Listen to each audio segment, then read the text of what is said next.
Hay silencios que duelen más que cualquier grito. Yo estaba en esa camilla fría del Hospital Clínic Sant Joan de Barcelona con 3 costillas rotas y el corazón aún más destrozado. Las luces del quirófano parpadeaban sobre mi cabeza mientras escuchaba al doctor Javier Cortés hablar por teléfono, su voz urgente, casi desesperada. Señor Mendoza, su madre Isabel ha tenido un accidente grave. Necesitamos su autorización para una cirugía de emergencia inmediata. Tiene hemorragia interna. Si no operamos en la próxima hora, puede no sobrevivir. Silencio del otro lado. Después la voz de mi hijo, Diego, clara como el agua fría, como el hielo de enero. Doctor, estoy en el 70 aniversario de mi suegra. Hay 200 invitados. Si mi madre muere, avíseme después. Haga lo que tenga que hacer. Para eso le pagamos, ¿no? El doctor se quedó inmóvil. Yo también. No fueron las costillas rotas las que me hicieron cerrar los ojos. Fue escuchar esas palabras salir de la boca del niño que llevé 9 meses en mi vientre, que amamanté durante noches sin dormir, que abracé cada vez que tuvo miedo. Si mi madre muere, avíseme después. Como si yo fuera un trámite pendiente, una llamada que puede esperar, algo que se resuelve mañana. Me llamo Isabel Soler Vidal.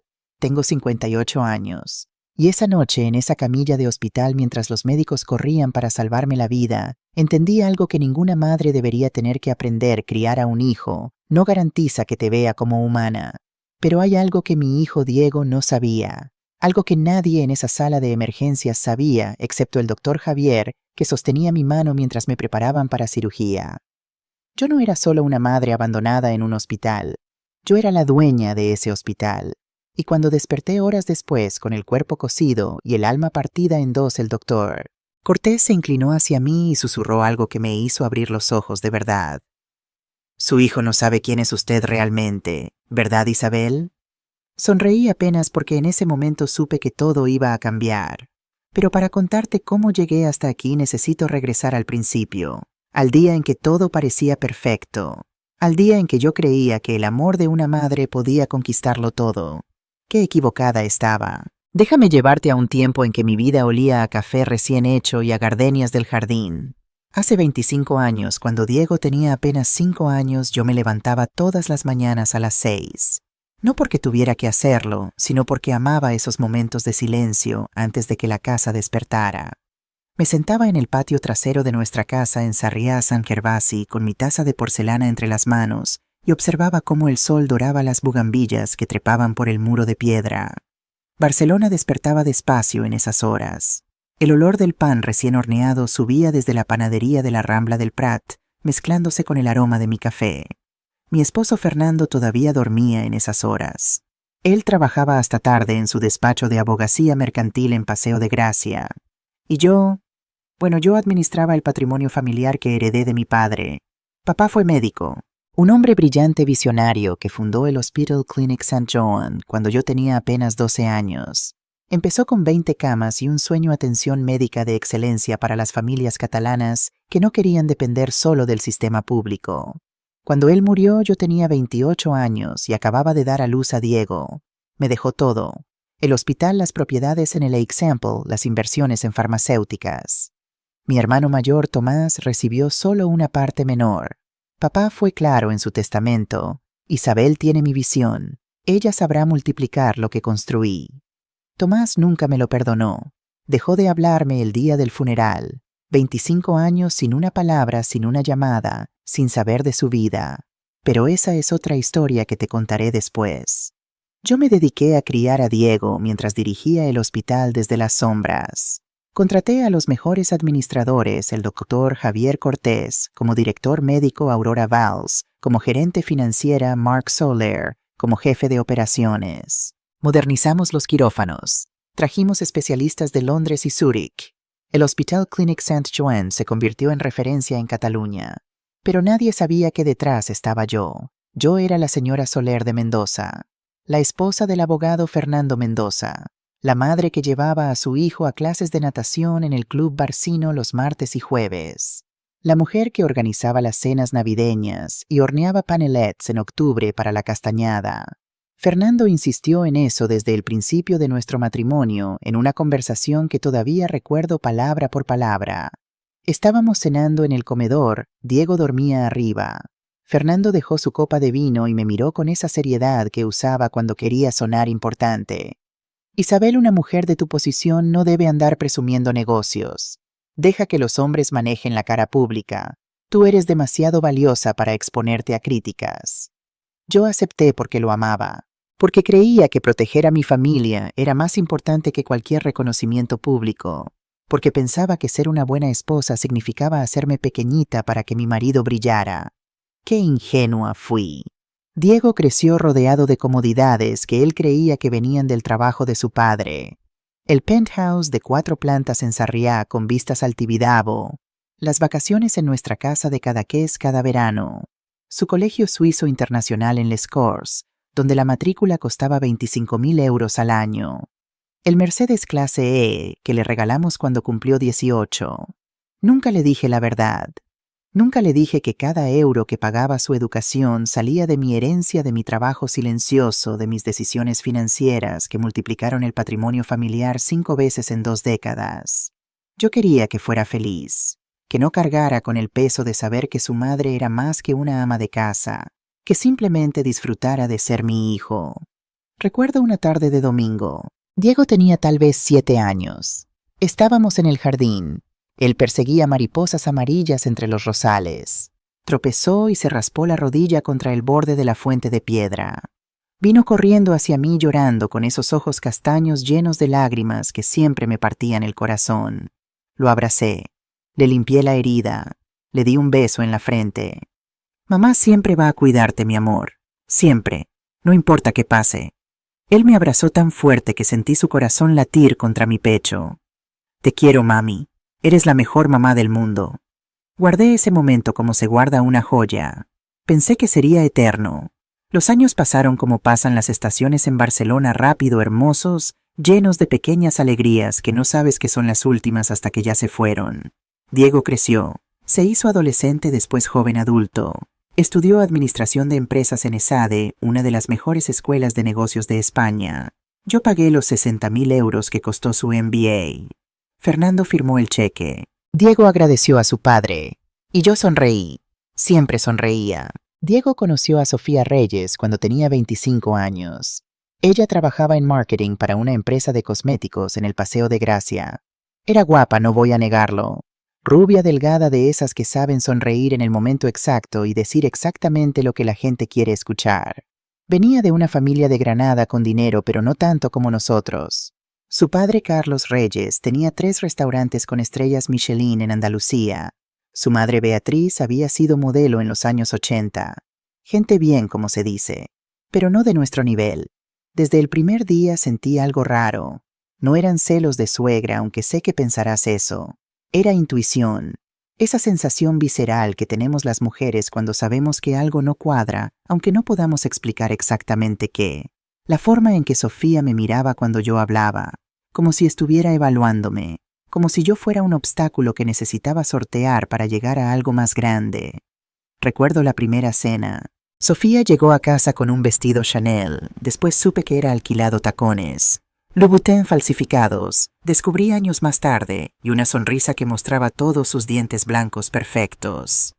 «Señora Isabel, qué casa tan hermosa tiene», me dijo, pero sus ojos ya estaban recorriendo el cuadro de Miró en la pared del recibidor, las lámparas de Murano en el techo, el reloj Patek Philippe en la muñeca de Fernando. «Gracias, Sofía. Aquí hemos sido muy felices», respondí conduciéndola al comedor donde había preparado paella valenciana, el plato favorito de Diego. Diego estaba embobado. La miraba como si ella fuera la Sagrada Familia, el Camp Nou y las Ramblas juntas, como si no hubiera existido nada antes de ella. Fernando estaba encantado.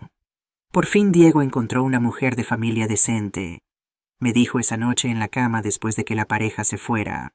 No como esas muchachitas sin educación que traía antes de ESADE. Yo callé.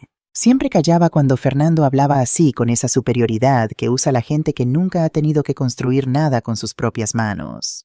Sofía comenzó a visitar más seguido. Siempre amable, siempre correcta. Pero yo notaba cosas pequeñas. Cosas que una madre observa cuando está demasiado acostumbrada a ser invisible. Cómo ella desviaba la conversación cada vez que yo mencionaba mi trabajo en la fundación benéfica que había creado para mujeres maltratadas. Cómo cambiaba de tema si yo hablaba de mis estudios en economía en la Universidad de Barcelona. Cómo sutilmente le sugería a Diego que pasaran los domingos con su familia en Granada en lugar de conmigo. Es que mi mamá extraña mucho a Diego, señora Isabel. Usted entiende, ¿verdad? Una madre siempre quiere a sus hijos cerca. Sonreía cuando lo decía. Yo también sonreía. Pero por dentro algo comenzó a quebrarse, como esas grietas finas en la porcelana china que solo notas cuando acercas la taza a la luz. Un día encontré a Diego en la sala mirando su teléfono con el ceño fruncido. «Todo bien, mi amor», levantó la vista. Por un segundo vi al niño que perseguía mariposas, pero después su expresión cambió como si una cortina hubiera caído sobre sus ojos. «Mamá Sofía y yo estamos pensando casarnos el próximo año». Mi corazón dio un salto, no de alegría, de miedo. Un miedo profundo visceral que no podía explicar pero que sentía en cada célula de mi cuerpo. «Qué hermoso hijo, me da mucho gusto». Mentí. Por primera vez en mi vida le mentí a mi hijo sobre lo que sentía. Porque una madre no debe ser egoísta, ¿verdad? Una madre debe alegrarse cuando su hijo encuentra el amor. Una madre debe hacerse a un lado, debe volverse aún más invisible de lo que ya es. Esa noche, mientras Fernando dormía a mi lado roncando suavemente, yo me quedé despierta mirando el techo de nuestro dormitorio. Las sombras de las palmeras del jardín bailaban en el yeso blanco proyectadas por las farolas de la calle. Por primera vez en 25 años sentí que algo estaba a punto de cambiar, algo que yo no podría controlar, algo que me iba a costar mucho más de lo que jamás imaginé, pero todavía no sabía qué. Todavía creía que el amor de una madre era suficiente para mantener todo en su lugar. ¡Qué inocente fui! La boda se celebró en el Mas de Saint-Leu, una masía del siglo XVIII en las afueras de Barcelona rodeada de viñedos y campos de lavanda. 300 invitados, flores blancas de David Austin por todos lados importadas de Inglaterra, orquesta en vivo tocando todo desde jazz hasta rumba catalana. Yo pagué todo, por supuesto. 120.000 euros que salieron de mi cuenta personal en el Banco Sabadell, pero que Diego y Sofía agradecieron como si hubiera sido un esfuerzo conjunto de Fernando y mío. Fernando firmó los cheques frente a los proveedores fingiendo que el dinero salía de su despacho de abogados. Yo transferí los fondos cada vez callada e invisible como siempre. Nadie preguntó de dónde venía realmente el dinero. Nadie quería saber. Recuerdo el momento en que Diego y Sofía intercambiaron los anillos. El sol se ocultaba detrás de las montañas del Montseny, pintando todo de naranja y rosa. Mi hijo lucía tan guapo con su traje gris Oxford, tan feliz. Yo lloré. Todas las madres lloran en las bodas de sus hijos. Pero mis lágrimas no eran solo de alegría, eran de despedida. Porque algo dentro de mí sabía con una certeza que dolía que estaba perdiendo a mi hijo de una forma que nunca podría recuperar. Sofía lucía radiante con su vestido de pronovias encaje francés y 300 perlas cosidas a mano. Cuando pasó junto a mí camino al altar me tomó de la mano y susurró: «Gracias por todo, suegrita. Voy a cuidar muy bien de Diego». Suegrita, no señora Isabel, no Isabel, no Esperanza. Suegrita, como si yo ya no fuera una persona completa. Solo un rol, una etiqueta. La madre del novio, ese personaje secundario que aparece en las fotos pero que nadie recuerda después. Sonreí. Apreté su mano. «Sé que lo harás, hija». Otra mentira, cada vez más fáciles de decir. Después de la boda, los recién casados se mudaron a un apartamento en Saint-Gervasi que yo les ayudé a amueblar. Bueno, ayudé es poco. Pagué el depósito de 50.000 euros. Pagué los muebles de diseño italiano. Pagué la cocina integral alemana Bulthaupt que Sofía quería. «Es que estamos empezando, señora Isabel», me explicó Sofía una tarde mientras tomábamos café en mi sala. Diego estaba trabajando en el despacho de Fernando aprendiendo el negocio que nunca daría dinero suficiente para mantener el estilo de vida al que estaba acostumbrado. Diego apenas lleva 2 años en la firma de su padre. Todavía no ganamos lo suficiente para darnos esos lujos. Pero usted sabe cómo es, ¿verdad? Hay que mantener las apariencias. La gente habla tanto en Barcelona. Mantener las apariencias. Le di los 50.000 euros sin chistar. Transferencia bancaria directa a la cuenta de Diego.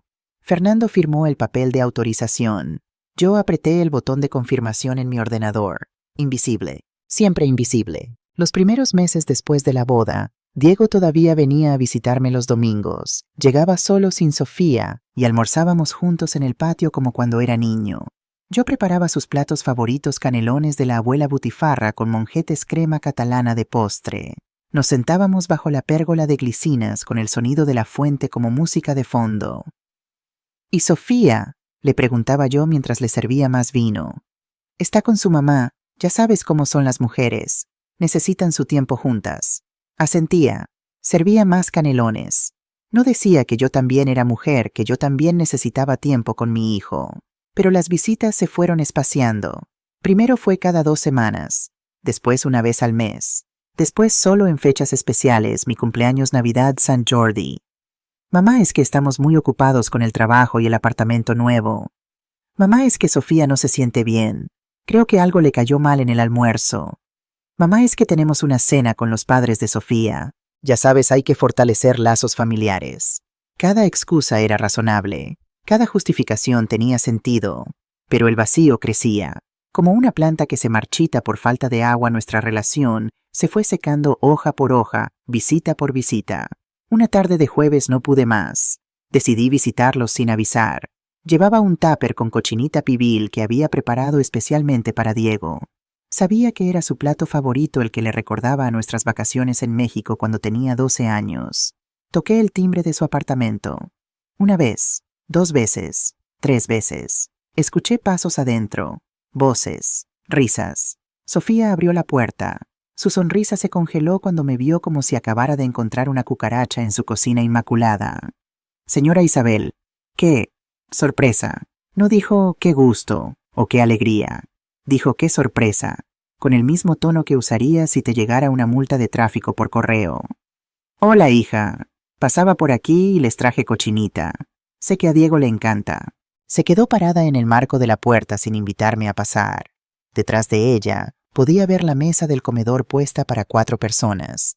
Copas de vino, velas encendidas. Ay, señora, qué pena. Justo ahorita tenemos visitas. Los padres de Diego están aquí cenando con nosotros. Los padres de Diego. Yo era la madre de Diego. Pero ella se refería a sus propios padres Carlos y Beatriz Reyes como los padres de Diego, como si ellos fueran la verdadera familia, como si yo fuera una extraña, una visita inesperada, una molestia. Entiendo, dije extendiendo el tupper. Solo déjale esto a Diego. Tomó el recipiente como si le estuviera entregando basura tóxica. Sí, claro, gracias. Diego te llama luego. Cerró la puerta.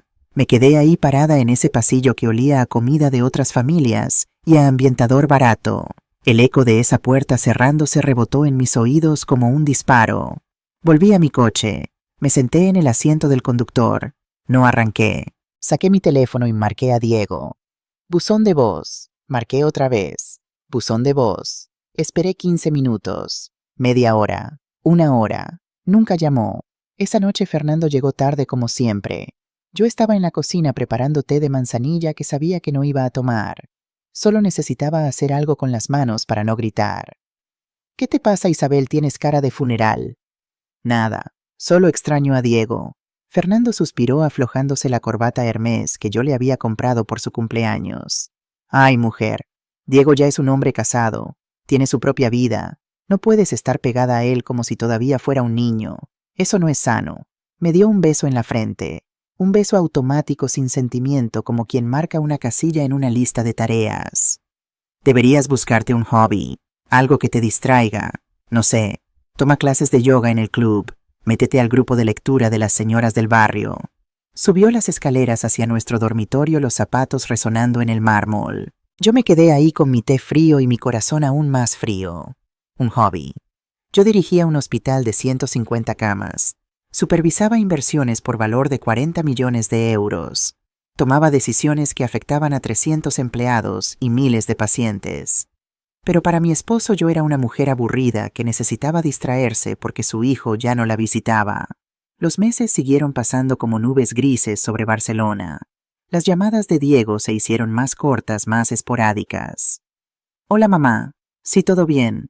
Muy ocupado. Te llamo luego. Clic. 2 meses después de aquella puerta cerrada, Diego me llamó con una noticia. Mamá Sofía está embarazada. Mi corazón debería haber saltado de alegría. Iba a ser abuela. Mi primer nieto, el hijo de mi hijo. Pero lo primero que sentí fue miedo. Qué maravilloso, mi amor. Felicidades. ¿Cómo se siente Sofía? Muy bien. Un poco de náuseas, pero nada grave.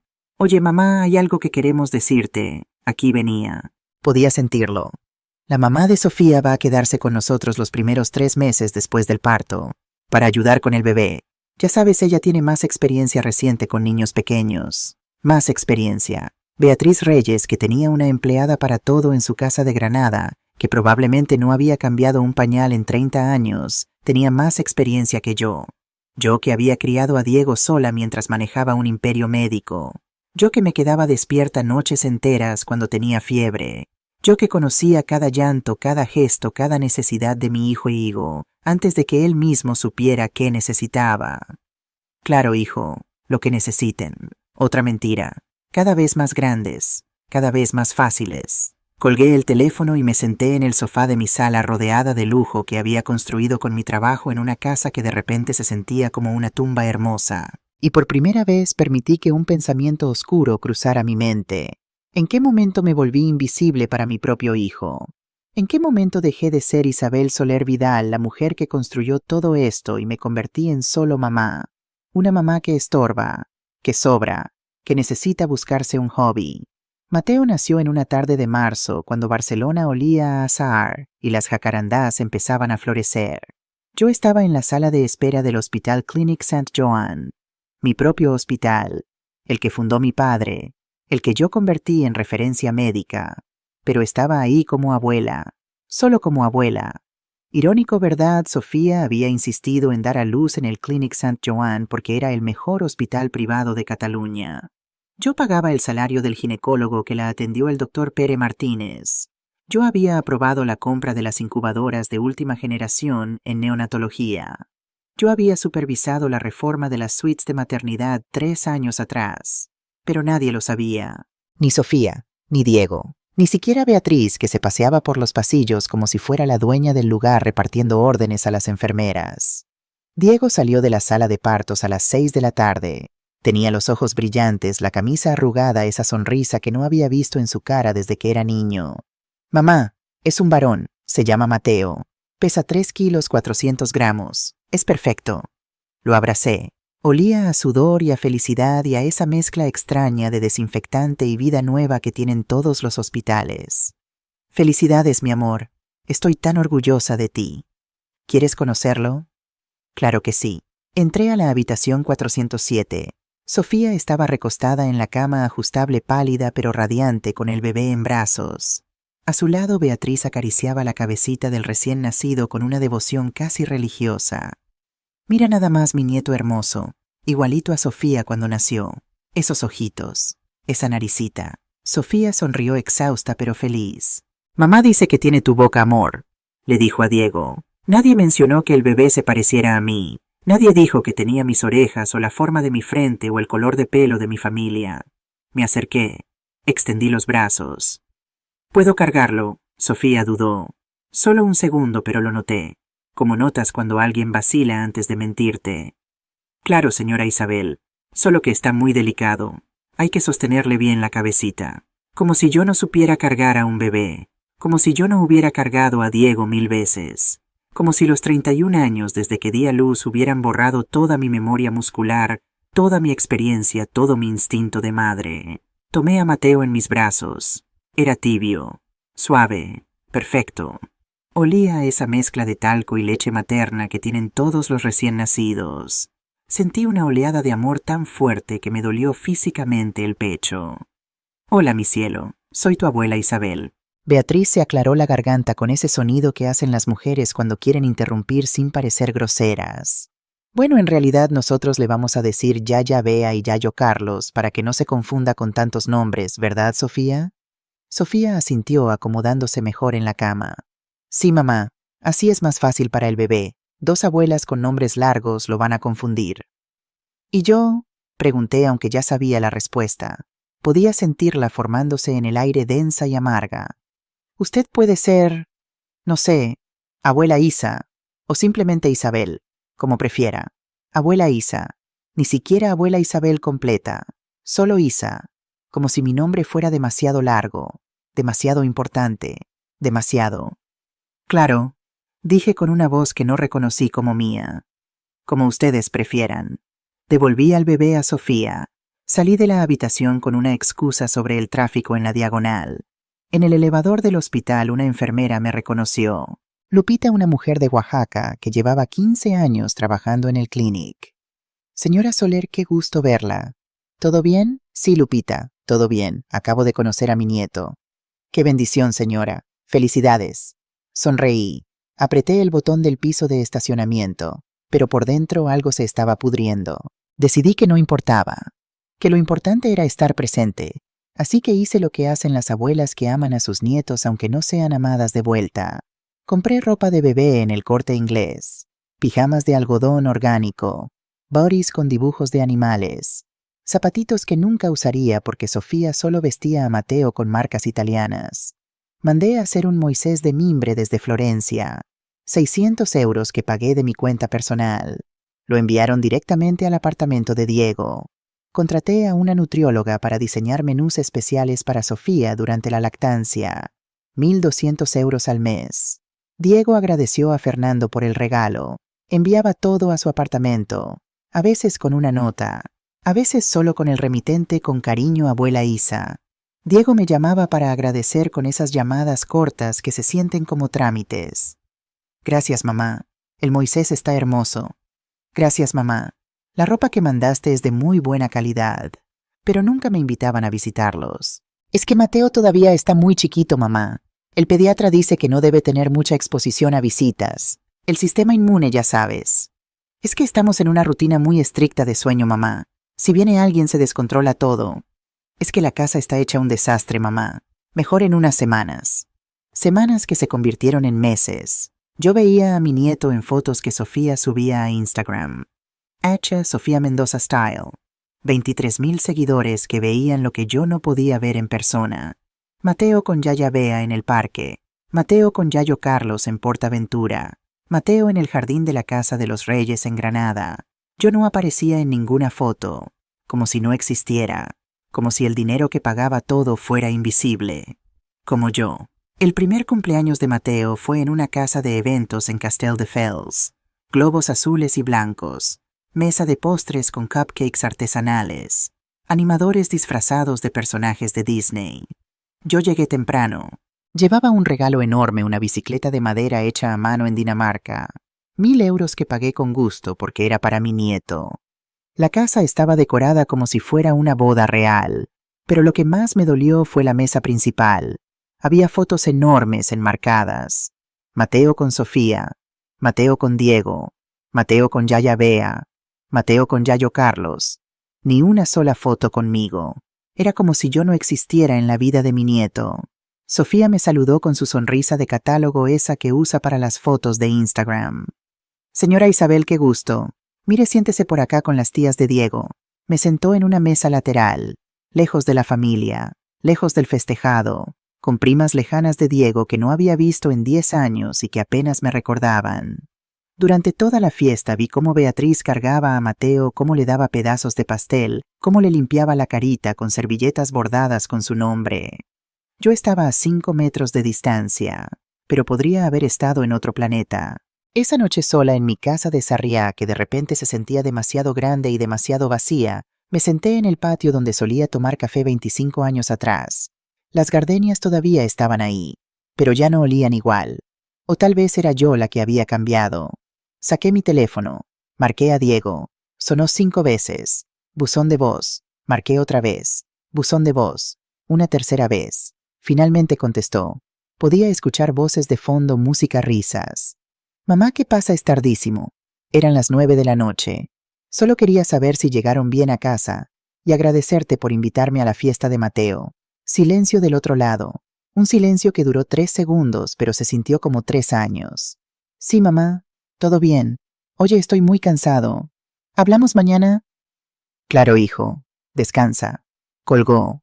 Me quedé ahí con el teléfono en la mano y un nudo en la garganta que amenazaba con ahogarme. Estaba perdiendo a mi hijo. Y lo peor era que yo había permitido que pasara. Sonrisa tras sonrisa. Silencio tras silencio. Aceptando migajas como si fueran banquetes. Porque una buena madre no reclama, ¿verdad? Una buena madre no estorba. Una buena madre se hace pequeñita, se vuelve invisible, desaparece poco a poco hasta que ya no queda nada. Pero esa noche, mirando las estrellas que apenas se veían por la contaminación lumínica de Barcelona, me pregunté algo que nunca me había atrevido a pensar. ¿En qué momento ser buena madre significó dejar de existir? No tenía respuesta. Todavía no. Pero estaba a punto de encontrarla de la forma más dolorosa posible. 3 meses después del cumpleaños de Mateo, recibí una llamada que cambiaría todo. Era martes por la mañana. Yo estaba en mi oficina del hospital revisando los informes financieros del tercer trimestre. Las cifras eran excelentes: crecimiento del 18%, nuevos convenios con aseguradoras internacionales, lista de espera de 3 meses para ciertos especialistas. Mi teléfono privado sonó, el número que solo conocían mi familia y mis asesores financieros. Señora Soler, buenos días. Habla Ricard Montes del Banco Sabadell, Departamento de Cuentas Corporativas. El corazón me dio un vuelco. Los bancos nunca llaman solo para saludar. Buenos días, Ricard. ¿Qué necesitas? Disculpe la molestia, señora, pero tenemos una situación que requiere su autorización inmediata. Me puse tensa. ¿Qué tipo de situación? Su esposo, el señor Fernando Mendoza, ha estado haciendo retiros importantes de la cuenta conjunta que mantienen. En los últimos 18 meses ha retirado un total de 120,000 euros. Dado que usted tiene configuradas alertas para movimientos superiores a 10,000 euros mensuales, queríamos confirmar si autoriza estas transacciones. 120,000 euros. El mundo se detuvo. ¿Puedes enviarme un detalle completo de todos los movimientos a mi correo privado? Por supuesto, señora, lo envío ahora mismo. Colgué. Abrí mi laptop. Esperé. 2 minutos después el correo llegó. Abrí el archivo Excel. Y ahí estaba todo. Retiradas de efectivo: 5,000 aquí, 8,000 allá, 10,000 el mes pasado. Transferencias a una cuenta que no reconocí. Pagos con tarjeta en el Hotel Arts, en el Mandarin Oriental, en el Viabé Barcelona. Compras en joyerías. Cartier, Tiffany's, Van Cleef & Arpels. Pagos de alquiler a una dirección en el Example, que no era nuestra casa. Todo con mi dinero. El dinero de mi herencia, de mi trabajo. De 30 años construyendo un patrimonio que Fernando había estado saqueando como si fuera suyo. Me quedé sentada en mi oficina mirando esos números en la pantalla mientras el sonido del hospital seguía su ritmo normal fuera de mi puerta. Pacientes entrando y saliendo, doctores discutiendo casos. La vida continuando como si mi mundo no se estuviera desmoronando. Tomé mi teléfono. Llamé a Martín Pascual, un detective privado que había trabajado para el hospital en casos de fraude médico. Martín, necesito que investigues a alguien, discretamente. Lo que necesite, señora Soler. Mi esposo. Silencio del otro lado. ¿Está segura? Completamente. Quiero saber a dónde va, con quién, todo. Y quiero fotos. Entendido. En 2 semanas tendrá un informe completo. 2 semanas que se sintieron como 2 años. Mientras esperaba el informe del detective, empecé a notar cosas. Pequeñas cosas que había ignorado durante meses, tal vez años. Fernando llegando tarde cada vez con más frecuencia. El olor a perfume de mujer en sus camisas. No mi perfume, algo más joven, más dulce. Chanel en Decliant. Su teléfono siempre boca abajo sobre las mesas. Llamadas que atendía en el balcón en voz baja, riéndose de formas que nunca se reía conmigo. Viajes de negocios a Madrid, Valencia, Sevilla, que duraban 3 días cuando antes duraban 1. Una noche, cuando estaba guardando ropa limpia en su armario, encontré algo en el bolsillo interior de su blazer azul marino. Un recibo. Hotel Mandarin Oriental, Barcelona. Suite ejecutiva. 2 noches. La semana pasada, cuando me dijo que tenía un congreso de abogados en Madrid. Me senté en el piso de nuestro vestidor rodeada de trajes caros que yo había pagado, zapatos italianos que yo había comprado, corbatas de seda que yo había regalado. 30 años de matrimonio. Y todo era una mentira. No lloré. En ese momento ya no me quedaban lágrimas. Solo quedaba un vacío frío, como esos días de invierno en Barcelona, cuando sopla la tramontana y todo se congela. Llamé a Elena Ruiz, mi abogada personal. Una mujer brillante que había llevado todos mis asuntos legales durante 15 años. Elena, necesito verte. Mañana. Urgente. ¿Estás bien, Isabel? No, pero voy a estarlo. El informe del detective llegó exactamente 2 semanas después. Un sobre manila grueso que Martín me entregó personalmente en mi oficina del hospital. No es fácil lo que va a ver ahí adentro, señora Soler. ¿Está segura de que quiere abrirlo? Sí, abrí el sobre. Fotografías. Decenas de fotografías. Fernando entrando al Hotel Arts. Fernando con una mujer de unos 28 años. Cabello castaño, falda corta, tacones altos. Fernando besándola en la terraza del Virolo Barcelona. Fernando con la mano en su cintura caminando por las Ramblas como si fueran una pareja normal. Fernando saliendo de un apartamento en el Example a las 7 de la mañana mientras yo pensaba que había dormido en su despacho preparando un caso importante. ¿Quién es ella? Pregunté con una voz que sonaba extrañamente calmada. Martín consultó sus notas. Se llama Natalia Torres, 26 años.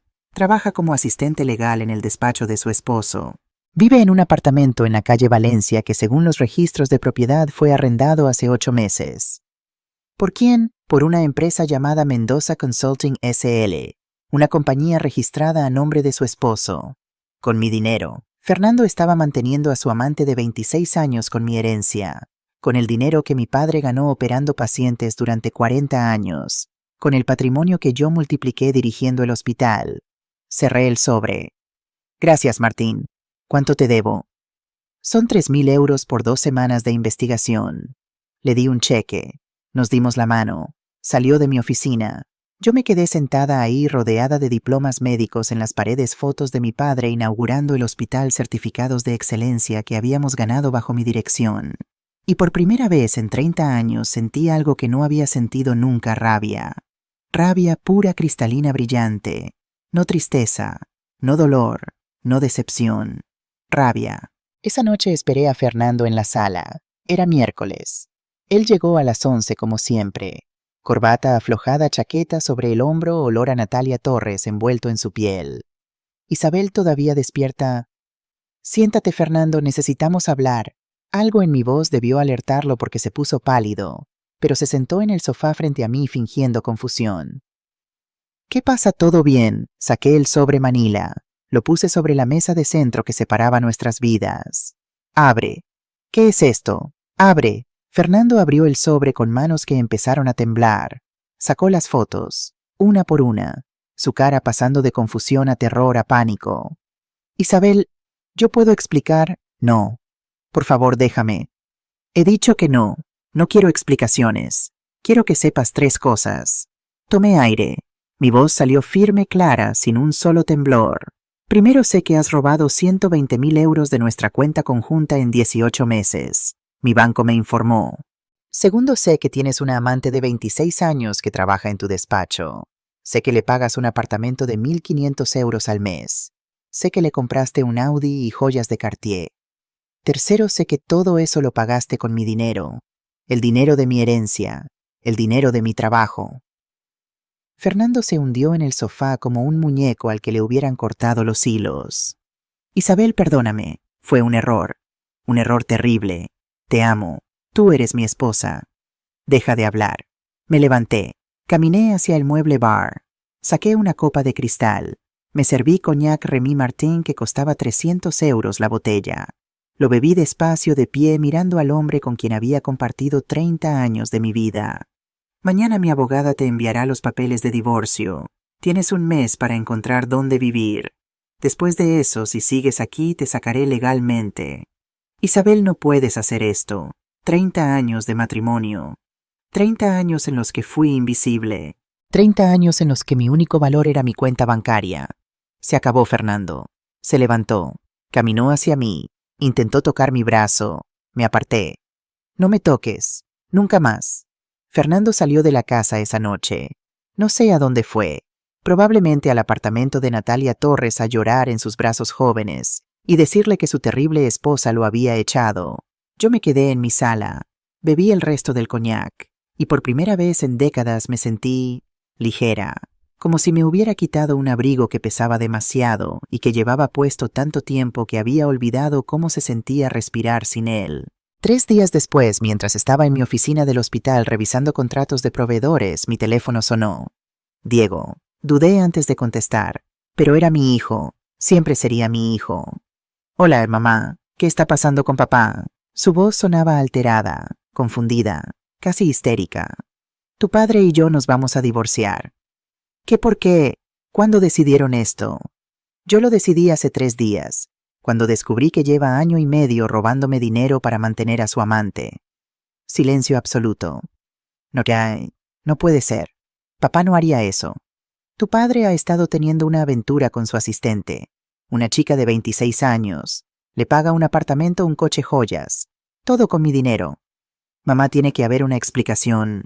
La hay. La explicación es que tu padre es un mentiroso y un ladrón. Y yo ya me cansé. Pero son 30 años juntos. No puedes simplemente...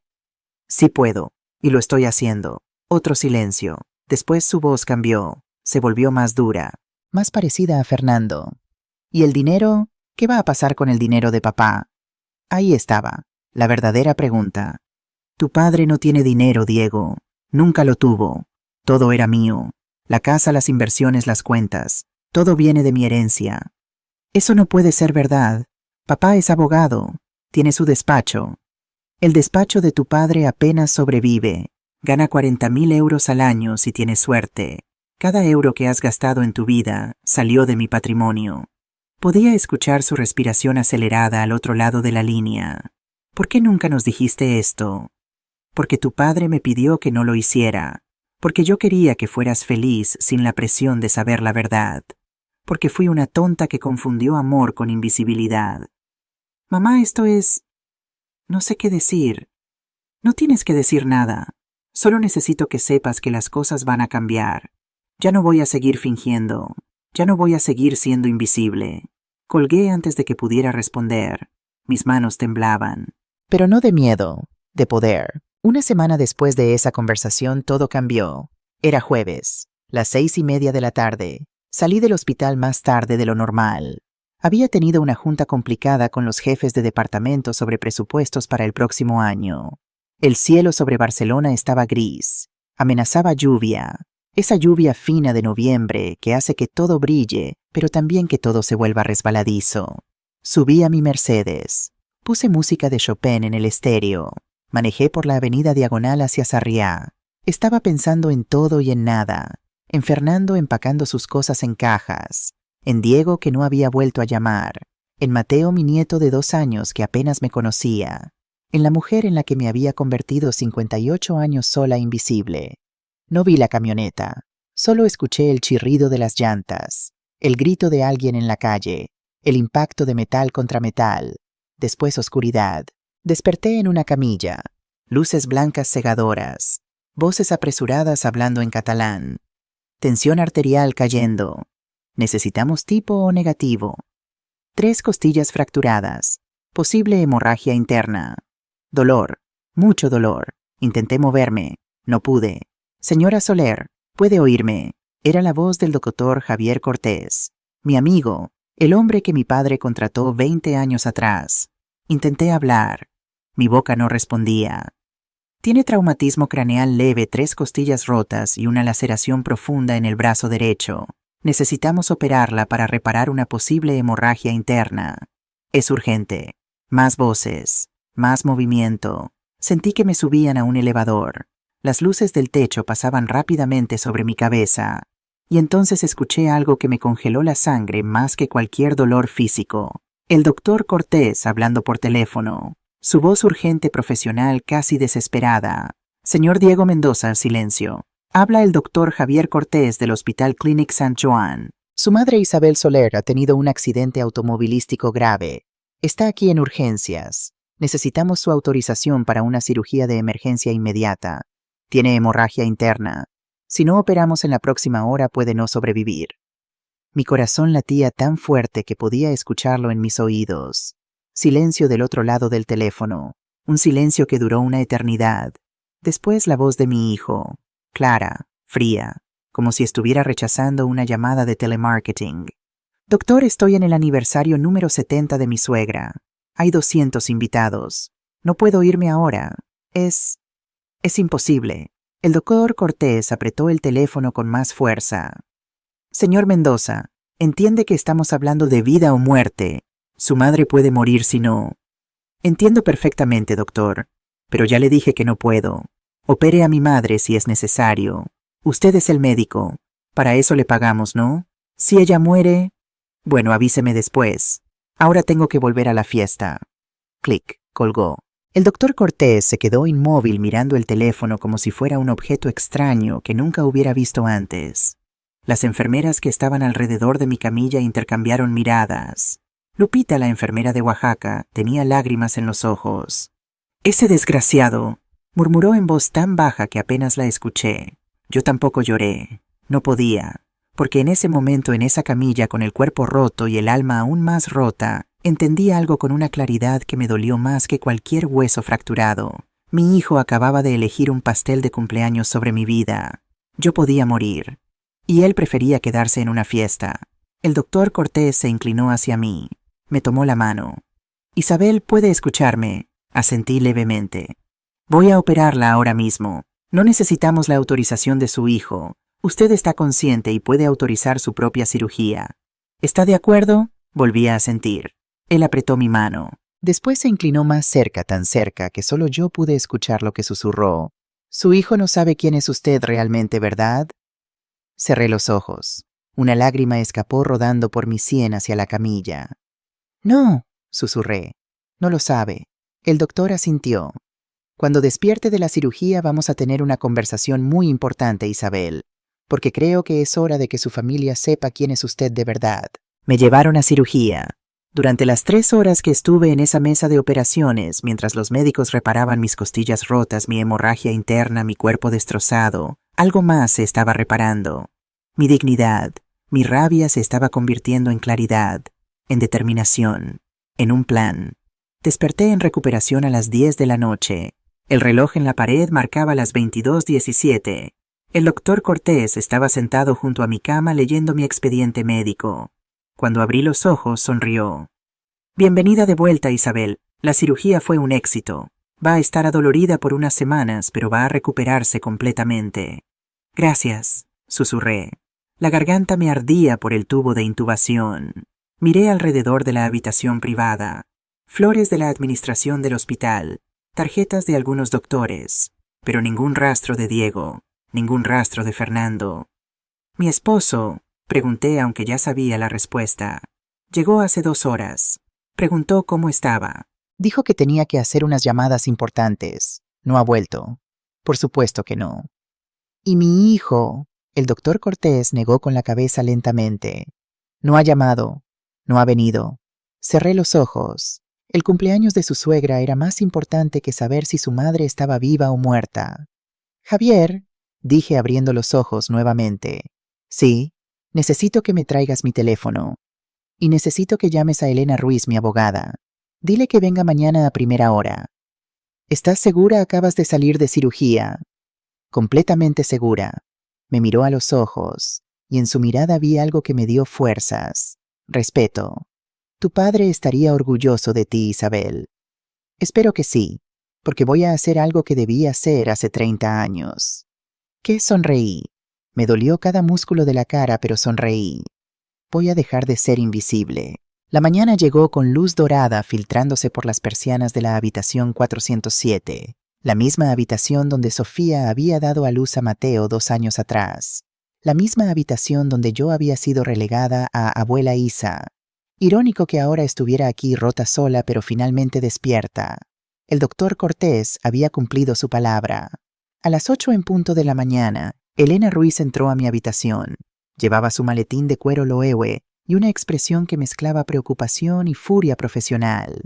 «Isabel, Dios mío». Javier me contó lo que pasó. Se sentó en la silla junto a mi cama. Tomó mi mano con cuidado evitando la vía intravenosa. «No solo el accidente», dije mi voz todavía ronca. «Te contó lo que dijo Diego, ¿verdad?». Elena asintió, sus ojos brillando con lágrimas contenidas. Ese hijo de puta. En 15 años trabajando juntas, nunca la había escuchado hablar así. Elena era la profesionalidad personificada, pero ahora viendo a su clienta, su amiga, en una cama de hospital, porque su propio hijo la había abandonado, algo se había roto en su compostura. «Elena, necesito que hagas 3 cosas, y necesito que empieces hoy». Ella sacó su iPad del maletín. «Dime». Me incorporé en la cama ignorando el dolor agudo en las costillas. El doctor Cortés me había dado morfina, pero yo había rechazado la dosis completa. Necesitaba pensar con claridad. Primero quiero que cierres todos los accesos de Fernando a mis cuentas. Todas. Las conjuntas, las corporativas, todo. Que no pueda tocar un solo euro de mi patrimonio. Elena tecleó en su iPad. Como tú eres la titular de todas las cuentas principales, es solo cuestión de firmar unos documentos y notificar a los bancos. Puedo tenerlo listo en 2 horas. Bien, segundo, quiero modificar mi testamento. Diego está como heredero universal. Quiero cambiar eso. Elena levantó la vista sorprendida. ¿Estás segura es tu único hijo? Completamente segura. Me acomodé mejor en las almohadas. Cada movimiento dolía, pero el dolor físico era nada comparado con lo que había sentido escuchando a mi hijo decir, si muere avíseme después. No lo voy a desheredar completamente. Todavía es mi hijo, aunque en este momento no se lo merezca. Pero voy a establecer un fideicomiso. Recibirá 5.000 euros al mes. Suficiente para vivir dignamente, pero no para mantener el estilo de vida al que está acostumbrado. Y el resto del patrimonio, 70% va a una fundación que quiero crear. Fundación Isabel Soler para mujeres que han sido invisibilizadas. Quiero ayudar a mujeres que han dado todo y no han recibido nada. Mujeres que necesitan apoyo legal, médico, financiero para reconstruir sus vidas. Elena sonrió, sus ojos ahora brillando por una razón diferente. Tu padre estaría tan orgulloso. Espero que sí. El 30% restante va para el hospital. Expansión becas para estudiantes de medicina e investigación. Quiero que el legado de mi padre continúe, pero bajo mis términos. Entendido. Y el tercer punto, tomé aire. Este era el más difícil. Quiero que contactes a los medios. La Vanguardia, el periódico RAC 1. Quiero dar una entrevista. Quiero que todo Barcelona sepa quién soy realmente. Elena dejó de teclear. Isabel, ¿estás segura? Durante 30 años has mantenido un perfil bajo. Esto va a cambiar todo. Lo sé, y estoy lista. Ya me cansé de ser invisible. Trabajamos durante 2 horas. Elena con su iPad, yo dictando instrucciones desde la cama de hospital. Firmé documentos electrónicamente. Autoricé cambios. Reestructuré mi vida entera con mi firma digital. A las 11 de la mañana todo estaba hecho. Las cuentas bancarias de Fernando bloqueadas. La tarjeta de crédito corporativa de Diego límite de 50.000 euros al mes cancelada. El Porsche Cayenne a nombre mío que Diego usaba reportado como vehículo no autorizado a la Guardia Urbana. Mi testamento modificado, notarizado, registrado. La fundación en proceso de constitución legal. La entrevista programada para dentro de 1 semana cuando pudiera salir del hospital. Elena cerró su maletín. Listo. A partir de este momento, Fernando y Diego no tienen acceso a nada. Las notificaciones bancarias les llegarán esta tarde. Perfecto. Isabel, ¿qué vas a hacer cuando ellos vengan? Sonreí. Me dolieron las costillas, pero valió la pena. Voy a decirles la verdad. Por primera vez en 30 años, Fernando apareció a las 2 de la tarde. Podía escuchar sus pasos en el pasillo, ese andar seguro de hombre que nunca ha dudado de su lugar en el mundo. Entró a la habitación con un ramo de rosas rojas. 50 euros en la floristería del hospital probablemente. Las mismas flores genéricas que compran los esposos culpables cuando no saben qué más hacer. Isabel, mi amor, vine apenas pude. Apenas pudiste. 19 horas después del accidente. Dejó las flores en la mesa auxiliar. Se inclinó para besarme en la frente. Me aparté. No me toques. Se quedó congelado a medio camino. Isabel, sé que estás molesta, pero siéntate, Fernando. Algo en mi voz debió advertirle que esto no era una conversación normal. Se sentó en la silla que Elena había ocupado horas antes con una cautela inusual. Tomé mi iPad de la mesa lateral. Lo abrí en la carpeta que Elena había preparado. Fernando, ¿reconoces este temesto? Le mostré la pantalla. Era el estado de cuenta de nuestra cuenta conjunta en el Banco Sabadell. Cada retiro marcado en rojo. Su cara palideció como si le hubieran vaciado la sangre. Isabel, yo puedo explicar. No quiero explicaciones. Quiero que sepas que lo sé todo. Deslicé el dedo en la pantalla mostrándole la siguiente imagen. El contrato de alquiler del apartamento en la calle Valencia, a nombre de Mendoza Consulting S.L., firmado por él. Sé que le pagas un apartamento a Natalia Torres, 1.500 euros al mes, 12 meses, 18.000 euros de mi dinero. Otra imagen, recibos de Cartier, un collar de oro blanco con diamantes, 25.000 euros. Sé que le compraste joyas. Otra más, matrícula de un Audi A3, 35.000 euros. Sé que le compraste un coche. Fernando hundió la cara entre las manos. Isabel, por favor, fue un error terrible. Te amo. Tú eres mi esposa. Era tu esposa. Pasado. Dejé el iPad a un lado. Lo miré directamente a los ojos. Fernando, durante 30 años te permití tomar crédito por mi trabajo.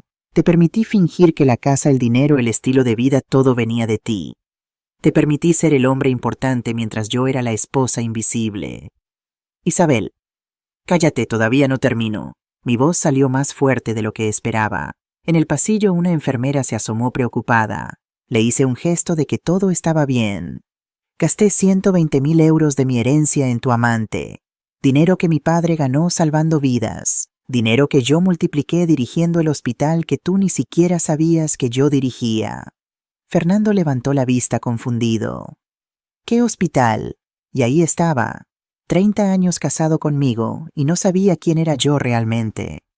Este hospital, Fernando, el Hospital Clinic St. Joan, yo soy la dueña, yo heredé todo de mi padre, yo he sido la directora ejecutiva durante 25 años. Su boca se abrió, pero no salió ningún sonido. Tu despacho de abogados gana 40.000 euros al año si tienes suerte. Cada euro que hemos gastado en estos 30 años salió de mi patrimonio. La casa de Sarriá mía. Las vacaciones en Cadaqués mías. El Mercedes que conduces mío. Todo, Fernando. Todo era mío y tú lo sabías. Yo pensé que compartíamos. No, tú fingías que era tuyo. Y yo te dejé porque fui una tonta que confundió amor con invisibilidad. Me incorporé más en la cama ignorando el dolor. Pero eso se acabó. Elena ya bloqueó todas las cuentas. Ya no tienes acceso a mi dinero. El divorcio está en proceso. Tienes 30 días para salir de mi casa. Después de eso llamaré a la policía. Fernando se puso de pie bruscamente. No puedes hacer esto. Soy tu esposo. Tengo derechos. Lee el acuerdo prenupcial que firmaste hace 30 años, Fernando. Tú insististe en firmarlo. ¿Recuerdas? Porque no querías que la gente pensara que te casabas por dinero. La ironía era deliciosa. Ese acuerdo dice claramente que todo lo que yo heredé permanece como propiedad exclusiva mía. Tú no tienes derecho a nada. Se acercó a mí con esa expresión que usaba cuando quería parecer vulnerable. Isabel, por favor, podemos ir a terapia. Podemos arreglar esto. 30 años de matrimonio. 30 años de mentiras. 30 años siendo invisible. 30 años creyendo que era tu socia cuando solo era tu financiera. Vas a terminar sola. Ahí estaba, la amenaza, el último recurso del hombre desesperado. Ya estoy sola, Fernando. La diferencia es que ahora lo acepto. Caminó hacia la puerta. Se detuvo en el umbral. Cuando salgas de aquí y no tengas a nadie vas a arrepentirte. Lo dudo, pero si me arrepiento será con dignidad, que es más de lo que he tenido en 30 años. Salió. La puerta se cerró con un golpe seco. Me recosté en las almohadas, el corazón latiendo fuerte, las manos temblando. Pero no de miedo, de libertad. El teléfono sonó 2 horas después. Sabía que sería Diego. Elena había programado las notificaciones bancarias para que llegaran a las 3 de la tarde exactamente. Contesté al tercer timbrazo. Mamá. Su voz sonaba diferente, alterada, casi frenética. Diego. ¿Qué coño has hecho? El lenguaje me sorprendió. Diego nunca hablaba así. Sofía no lo permitía. Los hombres educados no dicen groserías, solía decir. Hola, hijo.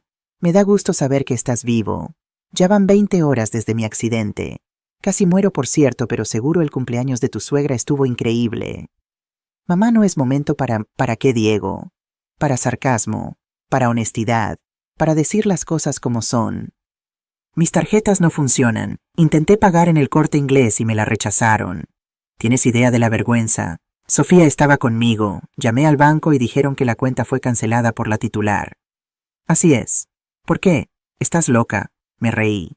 Me dolieron las costillas, pero no pude evitarlo. Loca no, Diego. Por primera vez en 30 años estoy cuerda. Mamá, no entiendo qué. Fui al Porsche esta mañana y había una grúa llevándoselo. El oficial de la Guardia Urbana dijo que el vehículo fue reportado como no autorizado. ¿Tú hiciste eso? Sí. ¿Por qué? Ese es mi coche. No, Diego, ese es mi coche. Está a mi nombre. Yo pagué los 65.000 euros que costó. Tú solo lo conducías. Con mi permiso. Permiso que ahora retiro. Silencio del otro lado. Podía escuchar su respiración acelerada. Necesito que vengas al hospital, dije finalmente. Necesitamos hablar.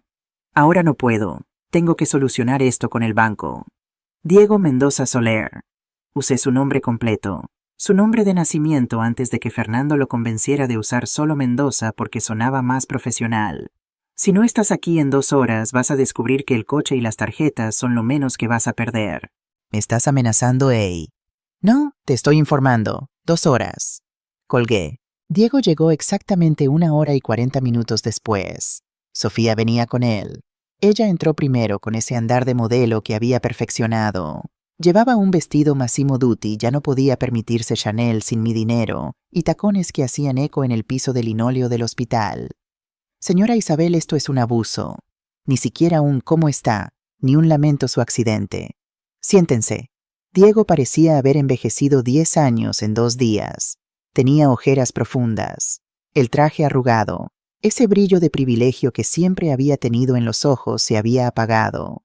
Se sentaron en las 2 sillas junto a mi cama.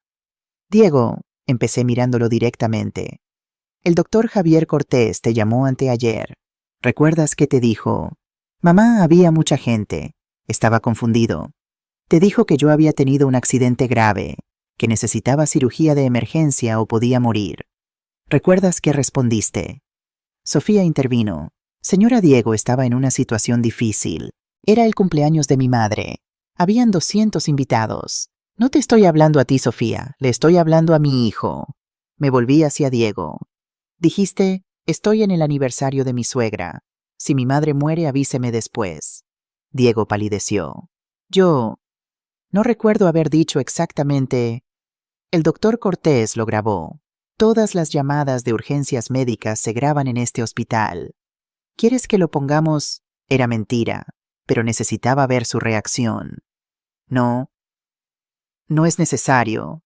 Elegiste un pastel de cumpleaños sobre mi vida, como si yo fuera una cita dental que se puede reprogramar, un trámite molesto, algo que puede esperar. Mamá, lo siento yo. ¿Sabes quién pagó ese cumpleaños de 200 invitados, Diego? Silencio. Yo le presté a tu suegro 50.000 euros el año pasado para remodelar su restaurante en Granada, dinero que todavía no me ha devuelto, por cierto. Sofía se removió incómoda en su silla. El vestido que llevaba Sofía esa noche, ese Valentino de 2.000 euros. Yo lo pagué.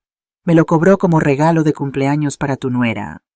El vino que sirvieron Chateau Margaux del 2005, 500 euros la botella. Yo se lo regalé a tu suegro para su colección. Hasta la orquesta que tocó los rumberos de Cataluña, 3.000 euros. Yo los contraté como regalo para Beatriz. Miré a ambos. Así que técnicamente, Diego, preferiste mi propia fiesta sobre mi vida. La ironía era tan perfecta que casi dolía. Diego bajó la mirada. Sofía cruzó los brazos. Señora Isabel, todo esto es muy dramático, pero ¿qué tiene que ver con cancelar las tarjetas de crédito? Nosotros tenemos gastos. Mateo tiene que comer. No puede castigarnos así. Ahí estaba, la verdadera Sofía, sin máscaras. Sofía, ¿sabes quién soy yo? Ella parpadeó confundida. Es la madre de Diego.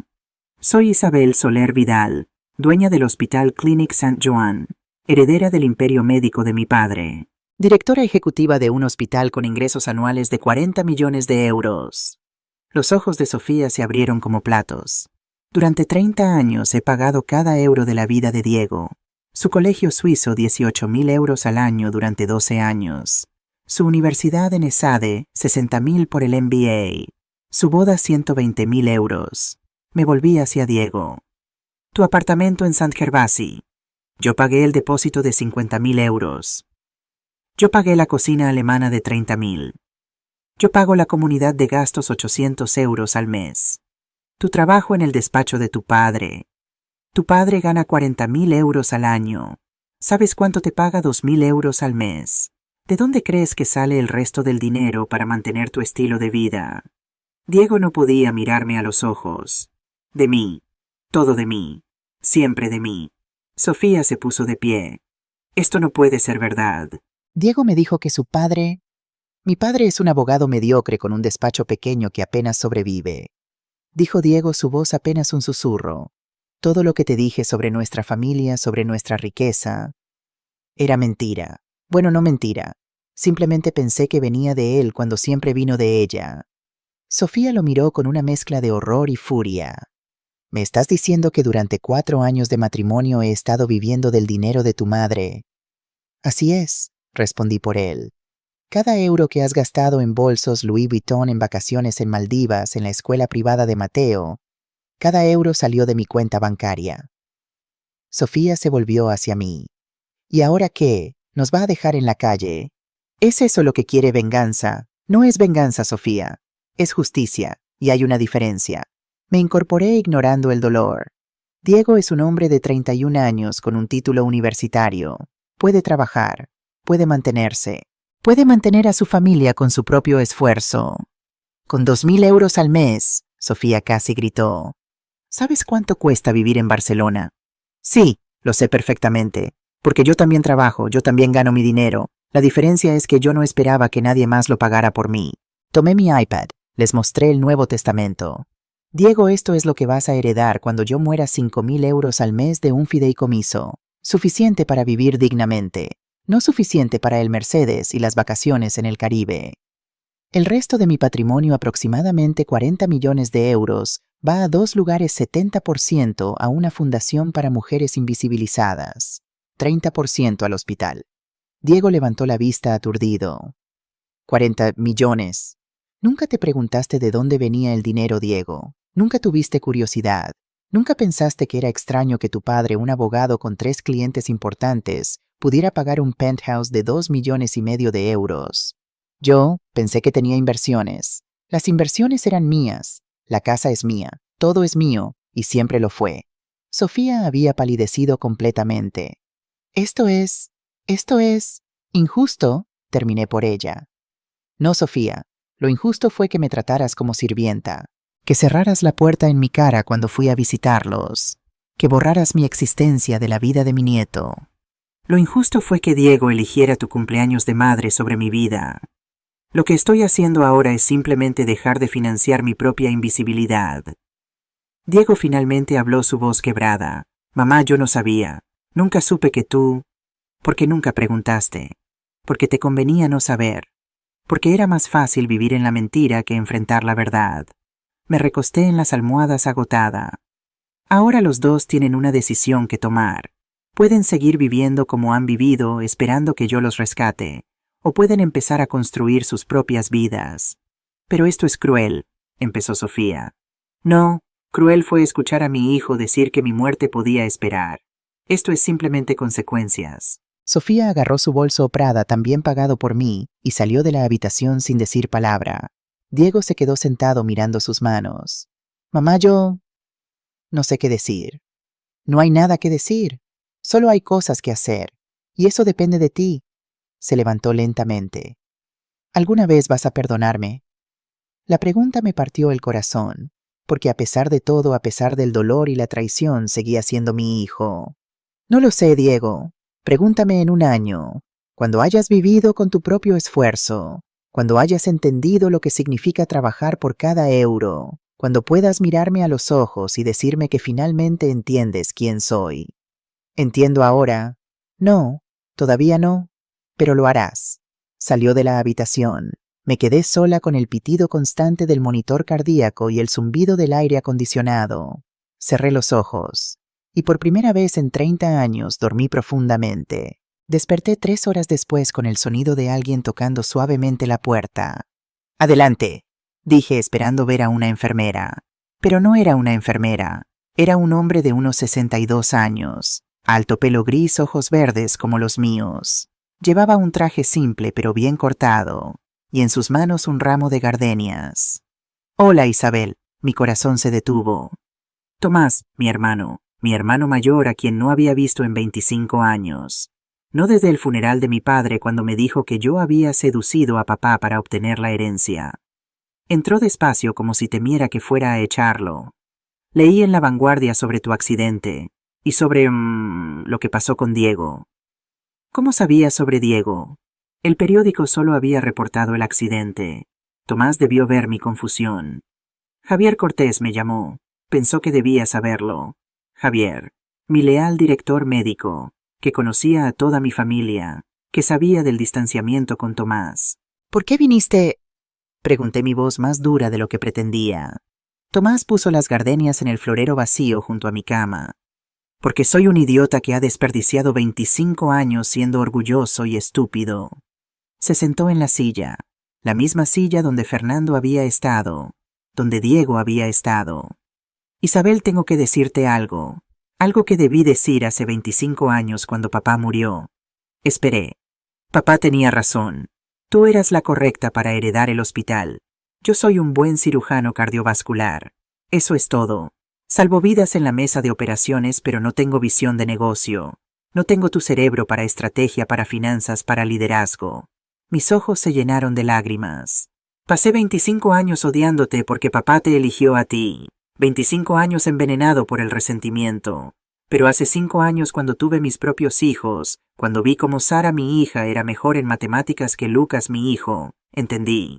¿Qué entendiste? Que papá no te favoreció porque eras mujer o porque eras la menor. Te favoreció porque vio en ti lo que yo no tenía.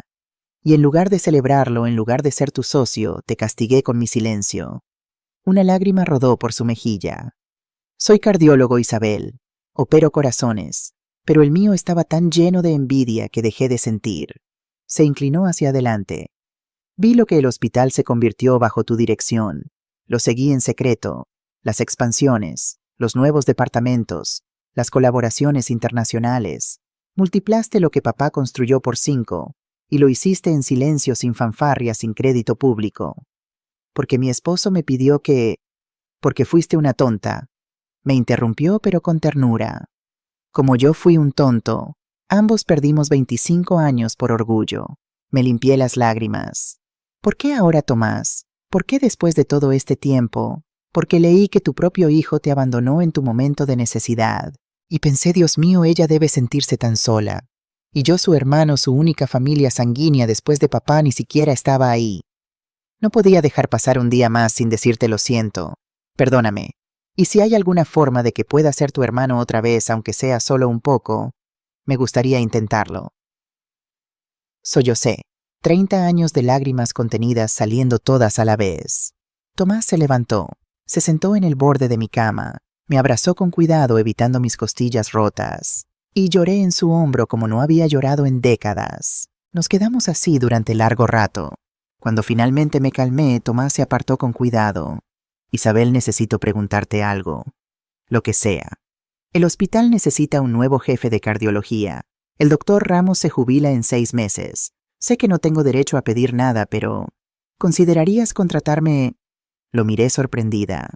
¿Quieres trabajar en el hospital? Sí, no como familiar, como empleado. Quiero ganarme mi lugar. Quiero ser parte de lo que papá construyó y tú perfeccionaste. Pero solo si tú quieres, sin resentimientos, sin expectativas de trato especial. Pensé en mi hijo, que esperaba todo gratis. En mi esposo, que robó lo que no había ganado. Y aquí estaba mi hermano pidiéndome trabajo, ofreciendo su talento sin esperar privilegios. Tomás, eres uno de los mejores cardiólogos de Cataluña. Sería un honor tenerte en el equipo. Sus ojos se iluminaron. ¿De verdad? De verdad, pero con una condición.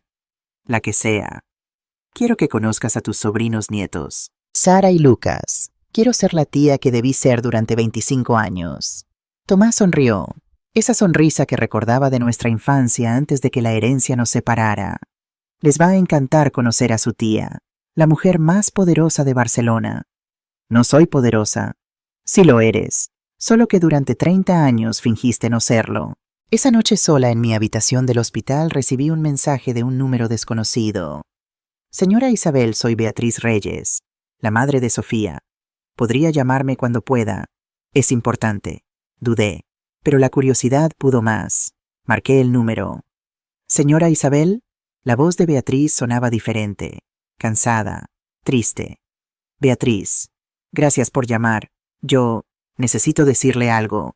Sofía me prohibió hablar con usted, pero ya no puedo más. ¿Qué pasó? Sofía le pidió el divorcio a Diego esta mañana. No me sorprendió, pero aún así dolió por mi hijo. Dijo que no se casó para vivir en un apartamento de 60 metros cuadrados, que ella merece más que un hombre en bancarrota. Lo siento por Diego. Yo también.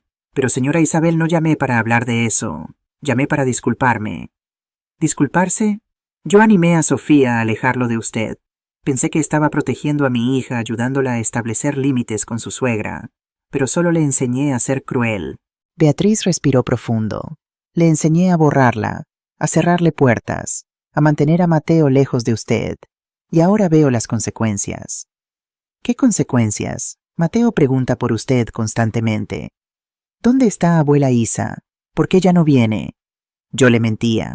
Le decía que estaba ocupada, que estaba enferma, que estaba viajando. Pero hace 2 días encontró una foto vieja, usted cargándolo cuando era bebé, y rompió en llanto. Quiero a mi abuela, me dijo, la abuela con el corazón grande.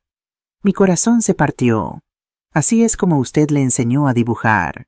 Todas las personas que ama llevan un corazón grande en el pecho en sus dibujos. Y usted siempre tenía el corazón más grande.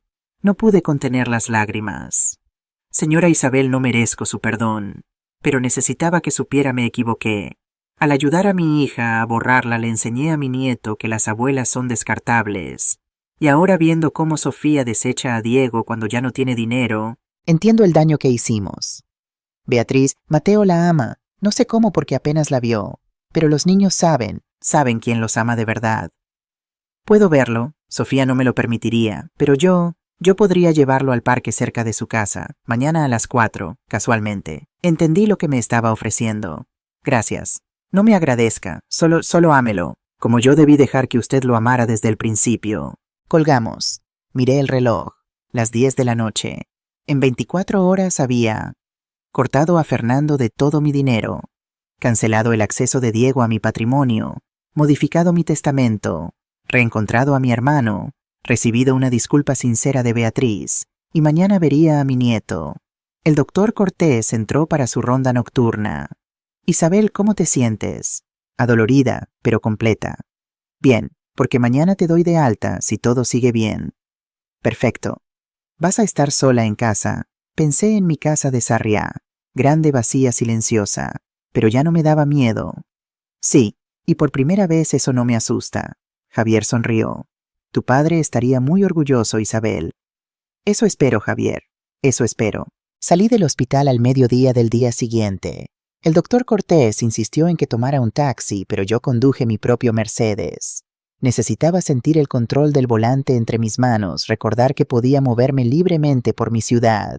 Barcelona brillaba bajo el sol de noviembre, esa luz dorada que hace que todo parezca una pintura impresionista. Conduje despacio por Paseo de Gracia, observando a la gente en las terrazas de los cafés, viviendo sus vidas normales.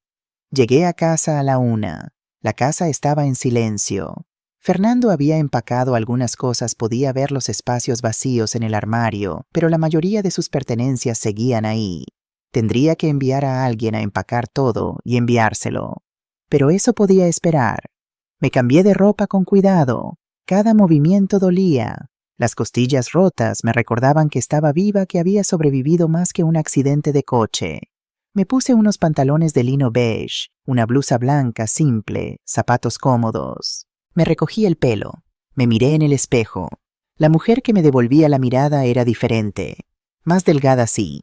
Tenía moretones que se asomaban por el cuello de la blusa. Pero sus ojos brillaban con algo que no había visto en décadas. Determinación. A las 3:30 salí hacia el parque de la Ciutadella. El parque donde solía llevar a Diego cuando era niño. Donde le enseñé a andar en bicicleta. Donde celebramos su 5º cumpleaños con una piñata que él mismo eligió. Aparqué cerca de la fuente monumental. Caminé despacio, cada paso doliendo pero valiendo la pena. Los vi junto al lago artificial. Beatriz sentada en un banco y Mateo corriendo tras las palomas con esa energía infinita que tienen los niños de 3 años. Llevaba una camiseta de rayas azules y blancas, pantalones cortos, zapatillas con lucecitas que se encendían cuando corría. Su pelo castaño brillaba bajo el sol. Mi nieto. Beatriz me vio primero. Me hizo un pequeño gesto con la cabeza. Después se levantó. Mateo, mi amor, voy a comprar agua. ¿Te quedas aquí un momento? No te alejes del banco. Sí, Yaya. Beatriz caminó hacia mí mientras yo me acercaba despacio. Tiene 15 minutos, susurró cuando pasó a mi lado. Sofía viene a recogerlo a las 4:30. Si la ve aquí... Entiendo. Gracias, Beatriz. No me agradezca. Solo ámelo como sé que puede. Se alejó. Me acerqué al banco. Mateo seguía corriendo tras las palomas, ajeno a todo menos a su juego. Mateo se detuvo. Se dio vuelta.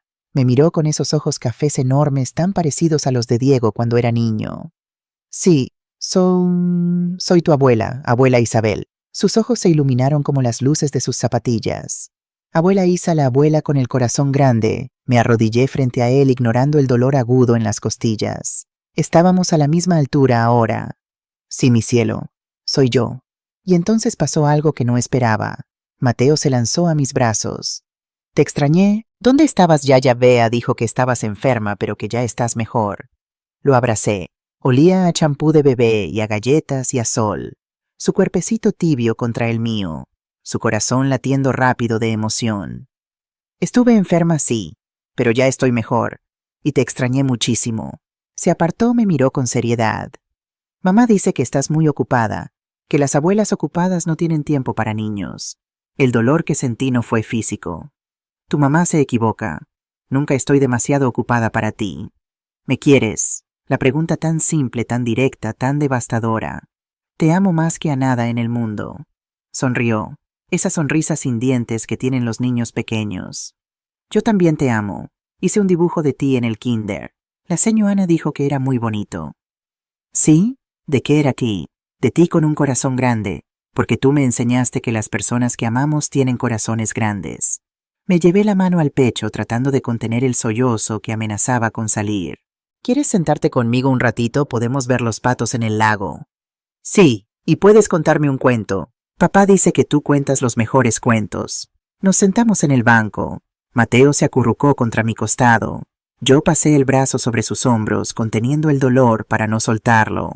¿Qué cuento quieres escuchar? El del príncipe que se pierde y la reina que lo encuentra. No conozco ese cuento. Papá dice que es tu cuento favorito. Dice que la reina estuvo perdida mucho tiempo, pero que ahora se encontró a sí misma. Las lágrimas rodaron por mis mejillas. Diego, mi hijo, a pesar de todo le había hablado de mí a Mateo. Es verdad, susurré. La reina estuvo perdida, pero ya se encontró. Y el príncipe todavía está aprendiendo a encontrarse. Mateo asintió como si entendiera perfectamente esa metáfora compleja. Papá llora mucho ahora. Mi corazón se encogió. Sí, mamá y él pelean. Mamá dice que papá es un fracaso. Papá llora cuando cree que yo estoy dormido. Cerré los ojos. Las consecuencias de mis acciones, justas, necesarias, pero aún así dolorosas. Las cosas van a mejorar, mi amor. Tu papá está aprendiendo cosas importantes. ¿Cómo qué? Como que el amor no se compra con dinero. Como que las personas valen por lo que son, no por lo que tienen. Mateo me miró con esos ojos sabios que a veces tienen los niños. Yaya Bea dice que tú eres muy rica, pero que nunca lo dijiste. ¿Por qué? Porque pensé que si la gente sabía no me amarían por mí. Me amarían por mi dinero. Yo te amo y no me importa tu dinero. Me reí entre lágrimas. Lo sé, mi cielo. Por eso eres especial. Pasamos 15 minutos perfectos. Le conté sobre las veces que llevaba a su papá a este mismo parque. Le mostré el árbol donde Diego se cayó y se rompió el brazo a los 6 años. Le compré helado de vainilla en el carrito junto a la fuente. A las 4:25 Beatriz regresó. Isabel, ella viene. Miré a Mateo. Tengo que irme, mi amor, pero volveremos a vernos pronto. Te lo prometo. ¿Me lo prometes de verdad? De verdad. Promesa de meñique. Enlazamos nuestros meñiques. Promesa de meñique. Le di un último abrazo. Me levanté. Comencé a alejarme. Abuela Isa, me di vuelta. Te amo hasta la luna y de regreso, yo te amo hasta todas las estrellas y más allá. Llegué a mi coche justo cuando Sofía aparecía en su Audi que yo había pagado. Recordé con amarga ironía. No me vio. Conduje a casa con el corazón simultáneamente partido y lleno. 15 minutos con mi nieto. 15 minutos que valían más que 30 años de invisibilidad. Esa noche recibí un mensaje de texto de un número que no reconocí. Señora Isabel, soy Carlos Reyes, el padre de Sofía. ¿Podría hablar con usted? Es sobre Diego. Carlos, el hombre cuyo restaurante yo había salvado con 50.000 euros. El hombre que me debía dinero y respeto. Lo llamé. Señora Isabel, gracias por responder. ¿Qué pasa con Diego? Está viviendo en mi casa en Granada. Sofía le pidió que se fuera del apartamento. Él no está bien. ¿Qué quiere decir con no está bien? Está deprimido, apenas come, llora constantemente, dice que ha perdido todo: su esposa, su hijo, su madre, su dignidad. Parte de mí quería decir, bueno, se lo merece, pero otra parte, la parte que era madre, sintió dolor. ¿Por qué me lo cuenta? Porque a pesar de lo que pasó, a pesar de cómo lo tratamos, usted es su madre, y él finalmente entiende. Entiende que, todo, quién es usted, lo que hizo por él, lo que perdió. Silencio. Señora Isabel, mi esposa Beatriz me contó sobre el parque, sobre Mateo, sobre cómo usted nunca dejó de amar a su nieto aunque nosotros se lo pusimos imposible. Carlos, déjeme terminar, por favor. Yo también soy culpable. Permití que Sofía alejara a Diego de usted. Pensé que estaba protegiendo a mi hija, pero solo le enseñé a ser cruel. Y ahora veo las consecuencias. Diego trabajó en mi restaurante esta semana. Le pagué 2.000 euros al mes para ayudarlo, pero Sofía se llevó la mitad para gastos de Mateo. Diego vive con 1.000 euros al mes, en mi casa porque no puede pagar alquiler. Las consecuencias eran más severas de lo que había anticipado. Ayer lo encontré en su habitación mirando fotos viejas, fotos de cuando era niño. Usted y él en la playa, usted enseñándole a andar en bicicleta, usted en su graduación. Lloraba, señora Isabel. Lloraba como no he visto a un hombre llorar. Decía, la perdí para siempre. Mi corazón se partió un poco más. ¿Qué quiere que haga Carlos? No sé, solo pensé que debía saberlo, que su hijo finalmente entiende lo que perdió, y que aunque no lo merezca la ama, siempre la ha amado, solo que era demasiado ciego, demasiado mimado, demasiado estúpido para verlo.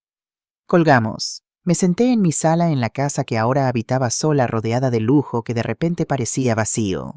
Diego sufría, como debía sufrir. Las consecuencias eran justas. Pero ¿hasta cuándo? Cuando el castigo se convertía en crueldad, no tenía respuesta. 2 días después recibí una llamada del Hospital del Mar. Señora Isabel Soler, sí. Habla la doctora Mercé Vidal. Su ex esposo Fernando Mendoza ha sido ingresado en nuestro servicio de urgencias. Nos dio su nombre como contacto de emergencia. El corazón me dio un vuelco. ¿Qué le pasó? Tiene neumonía severa, pero durante los exámenes descubrimos algo más. Cáncer de pulmón etapa 3. Muy avanzado. El mundo se detuvo. Cáncer, sí señora, parece que ha estado fumando en secreto durante años. Los pulmones están muy comprometidos. Necesitamos iniciar quimioterapia inmediatamente, pero él dice que no tiene seguro médico privado. Su póliza fue cancelada. Por mí, yo había cancelado su seguro cuando bloqueé sus accesos. Está preguntando por usted. Dice que necesita hablar con usted urgentemente. Dudé. Fernando, el hombre que me había robado, traicionado, humillado durante años. Pero también el padre de mi hijo. El hombre con quien compartí 30 años de mi vida. Voy para allá. Llegué al Hospital del Mar 40 minutos después. Fernando estaba en una habitación compartida en el ala pública. No había habitación privada para él ahora. Lo vi antes de que él me viera. Había envejecido 10 años en una semana. El cabello gris, la piel amarillenta, los ojos hundidos. Conectado a un suero y un monitor de oxígeno. Isabel, su voz era apenas un susurro. Me senté en la silla junto a su cama. La doctora me dijo, cáncer. 2 años fumando a escondidas. Después del trabajo en el balcón del apartamento de Natalia. Por supuesto, otra mentira más. Los doctores dicen que con quimioterapia puedo tener 2, tal vez 3 años más. Sin ella, 6 meses. ¿Y Natalia? Una risa amarga salió de su garganta convirtiéndose en tos. Natalia desapareció cuando le dije que estaba enfermo y sin dinero. Cambió su número. Se mudó. 26 años y sabe cuándo cortar sus pérdidas. No sentí satisfacción, solo tristeza. ¿Qué quieres de mí, Fernando? Nada. No merezco nada. Entonces, ¿por qué pediste que te llamaran? Me miró con esos ojos que alguna vez amé. Para decirte que lo siento, de verdad. No por el dinero, no por el cáncer, sino por todos esos años que te hice invisible. Cuando te conocí, Isabel, tú brillabas. Habías terminado economía con las mejores notas de tu generación. Estabas dirigiendo el hospital a los 28 años. Eras magnífica. Y yo, un abogado mediocre de una familia sin dinero, me casé contigo.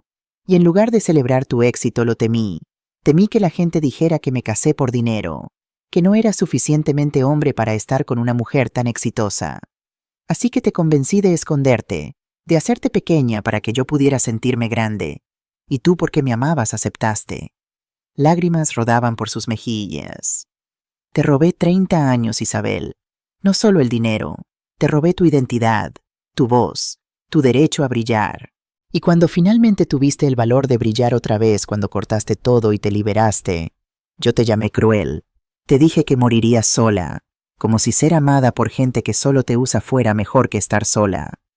Pero estaba equivocado. Tú no vas a morir sola. Vas a morir rodeada de las vidas que salvaste, las mujeres que ayudaste, el legado que construiste.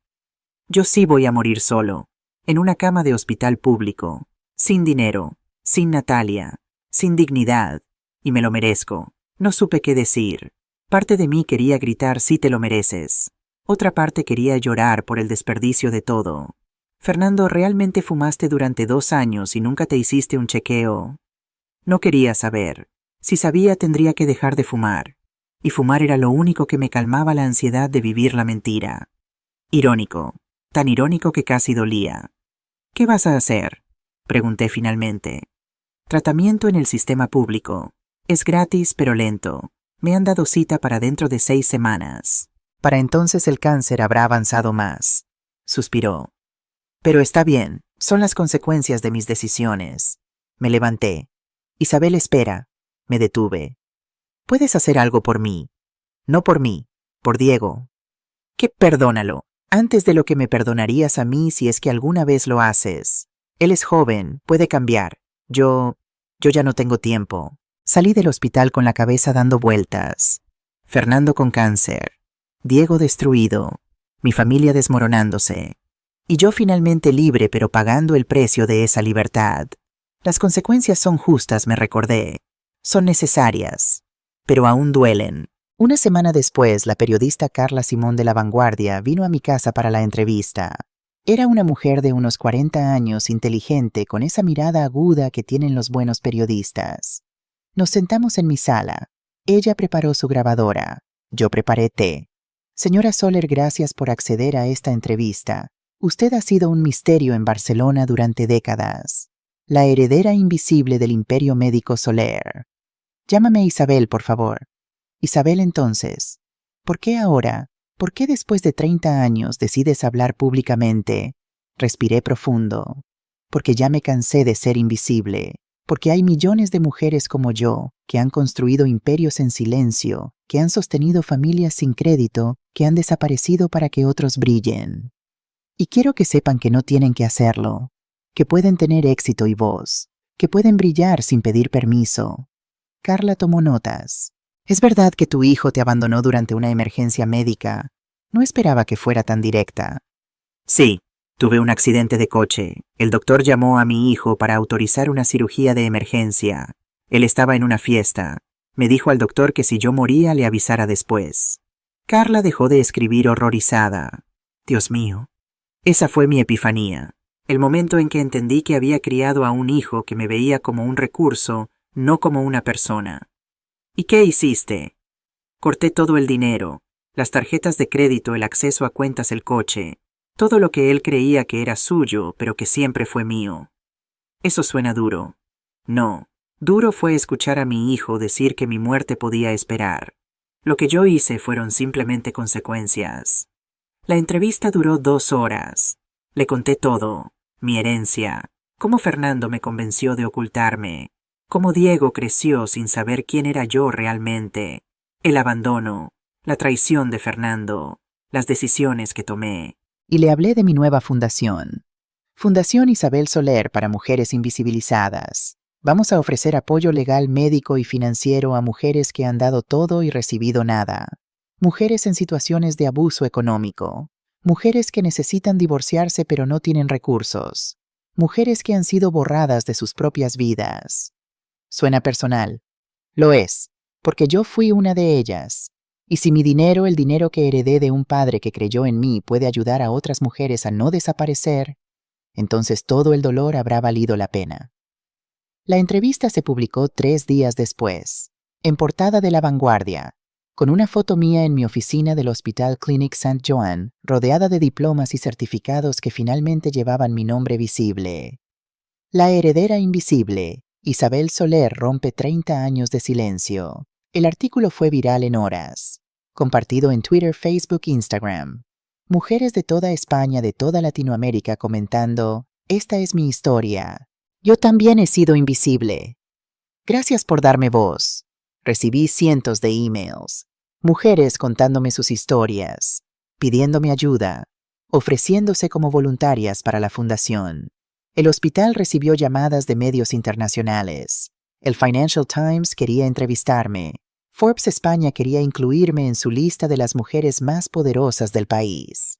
Pero lo que más me impactó fue un email de Diego. Mamá, leí la entrevista. La he leído 20 veces. Cada vez que la leo entiendo más. No te escribo para pedirte perdón. No merezco tu perdón. Te escribo porque necesitas saber que finalmente lo entiendo. Durante 31 años tuve todo. Pensé que lo tenía porque lo merecía, porque era normal, porque así eran las cosas.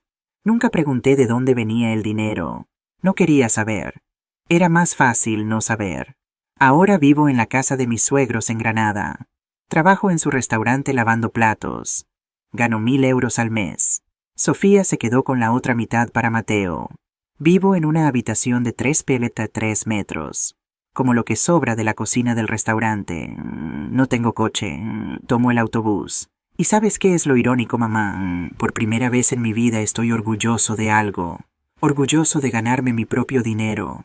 Orgulloso de pagar mi propia comida. Orgulloso de no depender de nadie. Es humillante. Es duro. Hay días en que lloro de frustración. Pero es mío. Lo gané yo. Trabajo al lado de un chico de 20 años, Javi. Él gana 1.000 euros como yo, pero cada viernes llama a su madre. Te quiero, mamá. Gracias por todo. Le dice. Yo ganaba 50.000 euros al mes de tu dinero, y nunca te llamé solo para decirte te quiero. Mamá, estoy yendo a terapia. 2 veces por semana. 120 euros al mes que pago de mi salario. No puedo comprar ropa nueva, pero puedo pagar para entender cómo me convertí en el hombre que dijo, si mi madre muere, avíseme después. Mi terapeuta me hizo escribir todas las cosas que tú hiciste por mí. La lista tiene 4 páginas, y en ningún momento pediste nada a cambio. Sofía me pidió el divorcio. Dice que no se casó para ser pobre. Está peleando por la custodia de Mateo. Dice que yo no puedo mantenerlo con 1.000 euros al mes. Y tiene razón. No puedo darle a Mateo la vida que yo tuve. No puedo darle colegios suizos ni vacaciones en Maldivas. Pero puedo darle algo que tú me diste y que yo nunca valoré: presencia. Amor real. El ejemplo de un padre que trabaja honestamente por cada euro. No te pido que me perdones. No te pido dinero. No te pido que arregles mi vida. Solo te pido que sepas que me arrepiento, que te amo, que finalmente entendí quién eres, y que si algún día, en algún momento, sientes que puedes darme una oportunidad de ser tu hijo de verdad, no tu hijo perfecto, sino tu hijo real, estaré aquí, esperando, como tú me esperaste durante años. Te amo, mamá, aunque no merezco decirlo. Diego. Leí la carta 3 veces. Lloré las 3 veces. Porque una madre nunca deja de amar a su hijo, ni siquiera cuando ese hijo la destroza. Pero el amor ahora venía con algo nuevo, algo que nunca tuve antes. Límites, dignidad, claridad.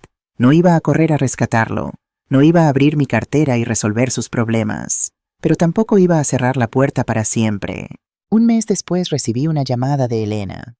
Isabel, Diego te necesita. ¿Qué pasó? Sofía está peleando la custodia de Mateo. Quiere custodia completa. Dice que Diego es inestable, que no puede mantener al niño, que es un mal ejemplo. ¿Y qué quiere Diego de mí? Testificar, como testigo de carácter. Dice que si tú le crees que puede ser buen padre el juez, también lo creerá. Elena, él me abandonó cuando estaba muriendo. Lo sé, y tiene que vivir con eso. Pero Isabel, Mateo te ama. ¿Vas a dejar que Sofía se lo lleve completamente, Sofía, que ya te quitó 2 años de ser abuela? Tenía razón. ¿Cuándo es el juicio? En 2 semanas. La sala del juzgado de familia de Barcelona era pequeña, casi claustrofóbica. Diego estaba sentado con su abogada, una mujer joven que trabajaba pro bono a través de mi fundación, aunque Diego no lo sabía.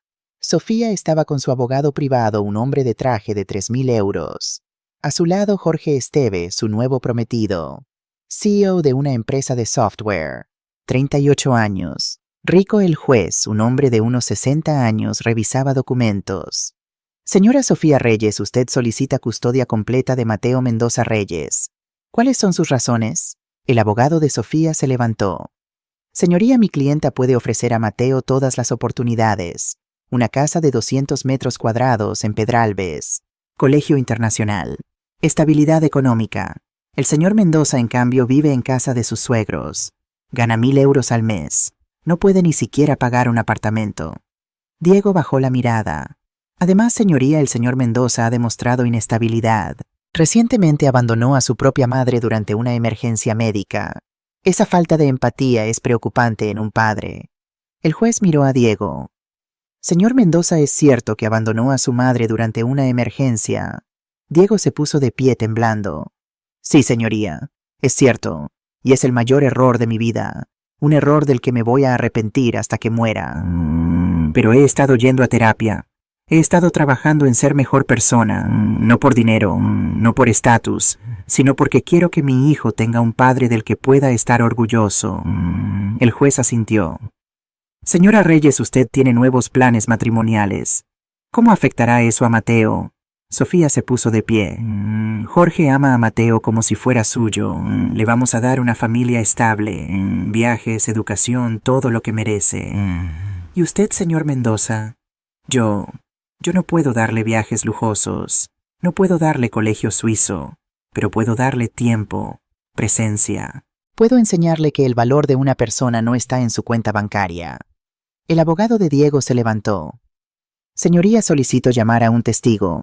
Doña Isabel Soler Vidal. Toda la sala se movió. Sofía palideció. Diego levantó la vista sorprendido. Entré por la puerta lateral.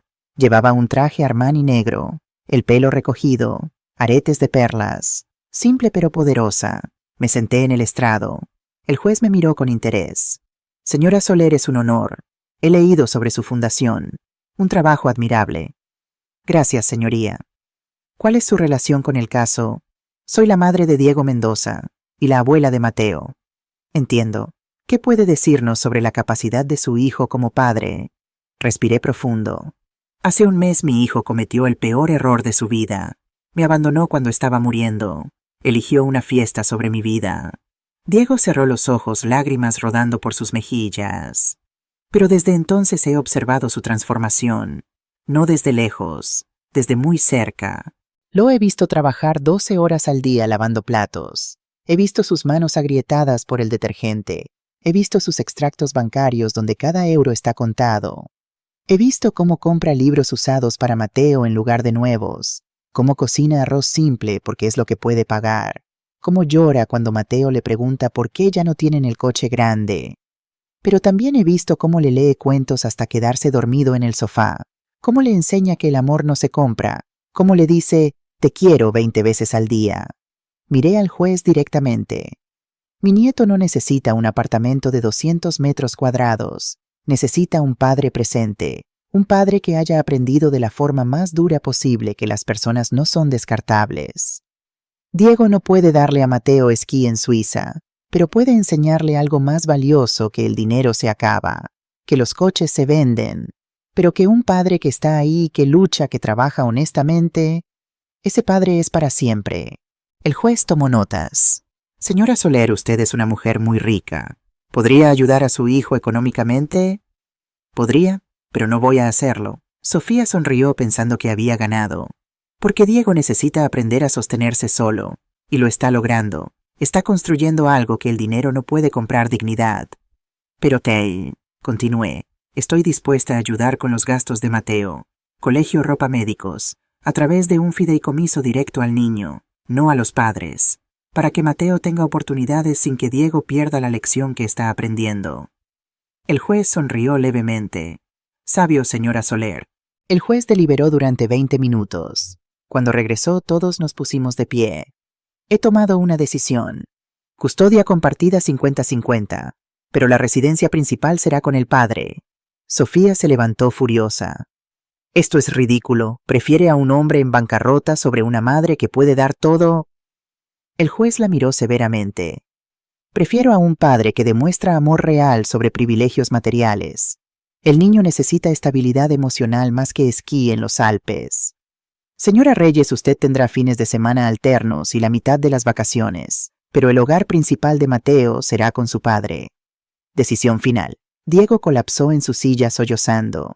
Sofía salió de la sala arrastrando a Jorge con ella. El domingo por la mañana mi casa de Sarriá olía a café recién hecho y a las gardenias del jardín. Diego estaba en la cocina preparando paella. Todavía no le salía perfecta, pero había mejorado. Mateo jugaba en el jardín persiguiendo las mismas mariposas amarillas que Diego perseguía 30 años atrás. Tomás, mi hermano, leía el periódico en el patio. Su hija Sara llegaba en una hora para almorzar. La familia reconstruyéndose. Yo bebía café en mi taza de porcelana blanca. La misma taza de siempre. Pero todo era diferente. Diego entró del jardín con Mateo en brazos. Mamá, leí que Forbes España te nombró una de las 100 mujeres más influyentes del país. ¿Es solo un título? No, es reconocimiento. Reconocimiento que mereces desde hace 30 años. Me miró a los ojos. Estoy orgulloso de ti. Debí decirlo hace 31 años, pero estoy orgulloso de la mujer que eres. Mateo aplaudió. ¡Yay! Abuela Isa es famosa. Reímos todos. El teléfono sonó. Era Elena. Isabel, la fundación acaba de recibir su solicitud número 1000. 1000 mujeres pidiendo ayuda en 6 meses. 1000 mujeres invisibles encontrando su voz, dije. Exacto, colgué. Diego sirvió la paella. No estaba perfecta. El arroz un poco pasado, pero la había hecho él, con sus manos, con su esfuerzo. Está deliciosa, dije. ¿Mentirosa? Sonrió. Pero gracias. Mateo comió con las manos manchándose todo. Tomás contó historias del hospital. Diego habló de su nuevo trabajo como gerente del restaurante Carlos, lo había promovido. Y yo simplemente existí. No como esposa de, no como madre de, no como la invisible, sino como Isabel Soler Vidal, dueña de mi historia, libre. Esa tarde, cuando Diego y Mateo se fueron, me senté en el jardín. Saqué mi diario y escribí a todas las mujeres invisibles. Durante 30 años creí que el amor significaba desaparecer, que ser buena madre significaba sacrificarlo todo, que ser buena esposa significaba callar. Me equivoqué. El amor real no pide invisibilidad, pide presencia. La buena madre enseña dignidad siendo digna, no siendo mártir. La buena esposa es socia, no sombra. Perdí 30 años, pero encontré algo más valioso, mi voz. Si estás leyendo esto y te sientes invisible, sepas esto. Tú eres suficiente. Tu trabajo importa. Tu voz merece ser escuchada. Y si tienes que elegir entre ser amada por quien eres o ser usada por lo que tienes, elige la soledad.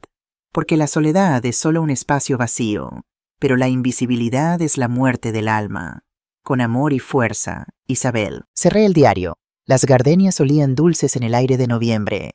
Barcelona brillaba bajo el sol de la tarde. Y yo finalmente, después de 58 años, estaba en casa. No en la casa de Sarriá, sino en mi propia piel. Visible, real, libre.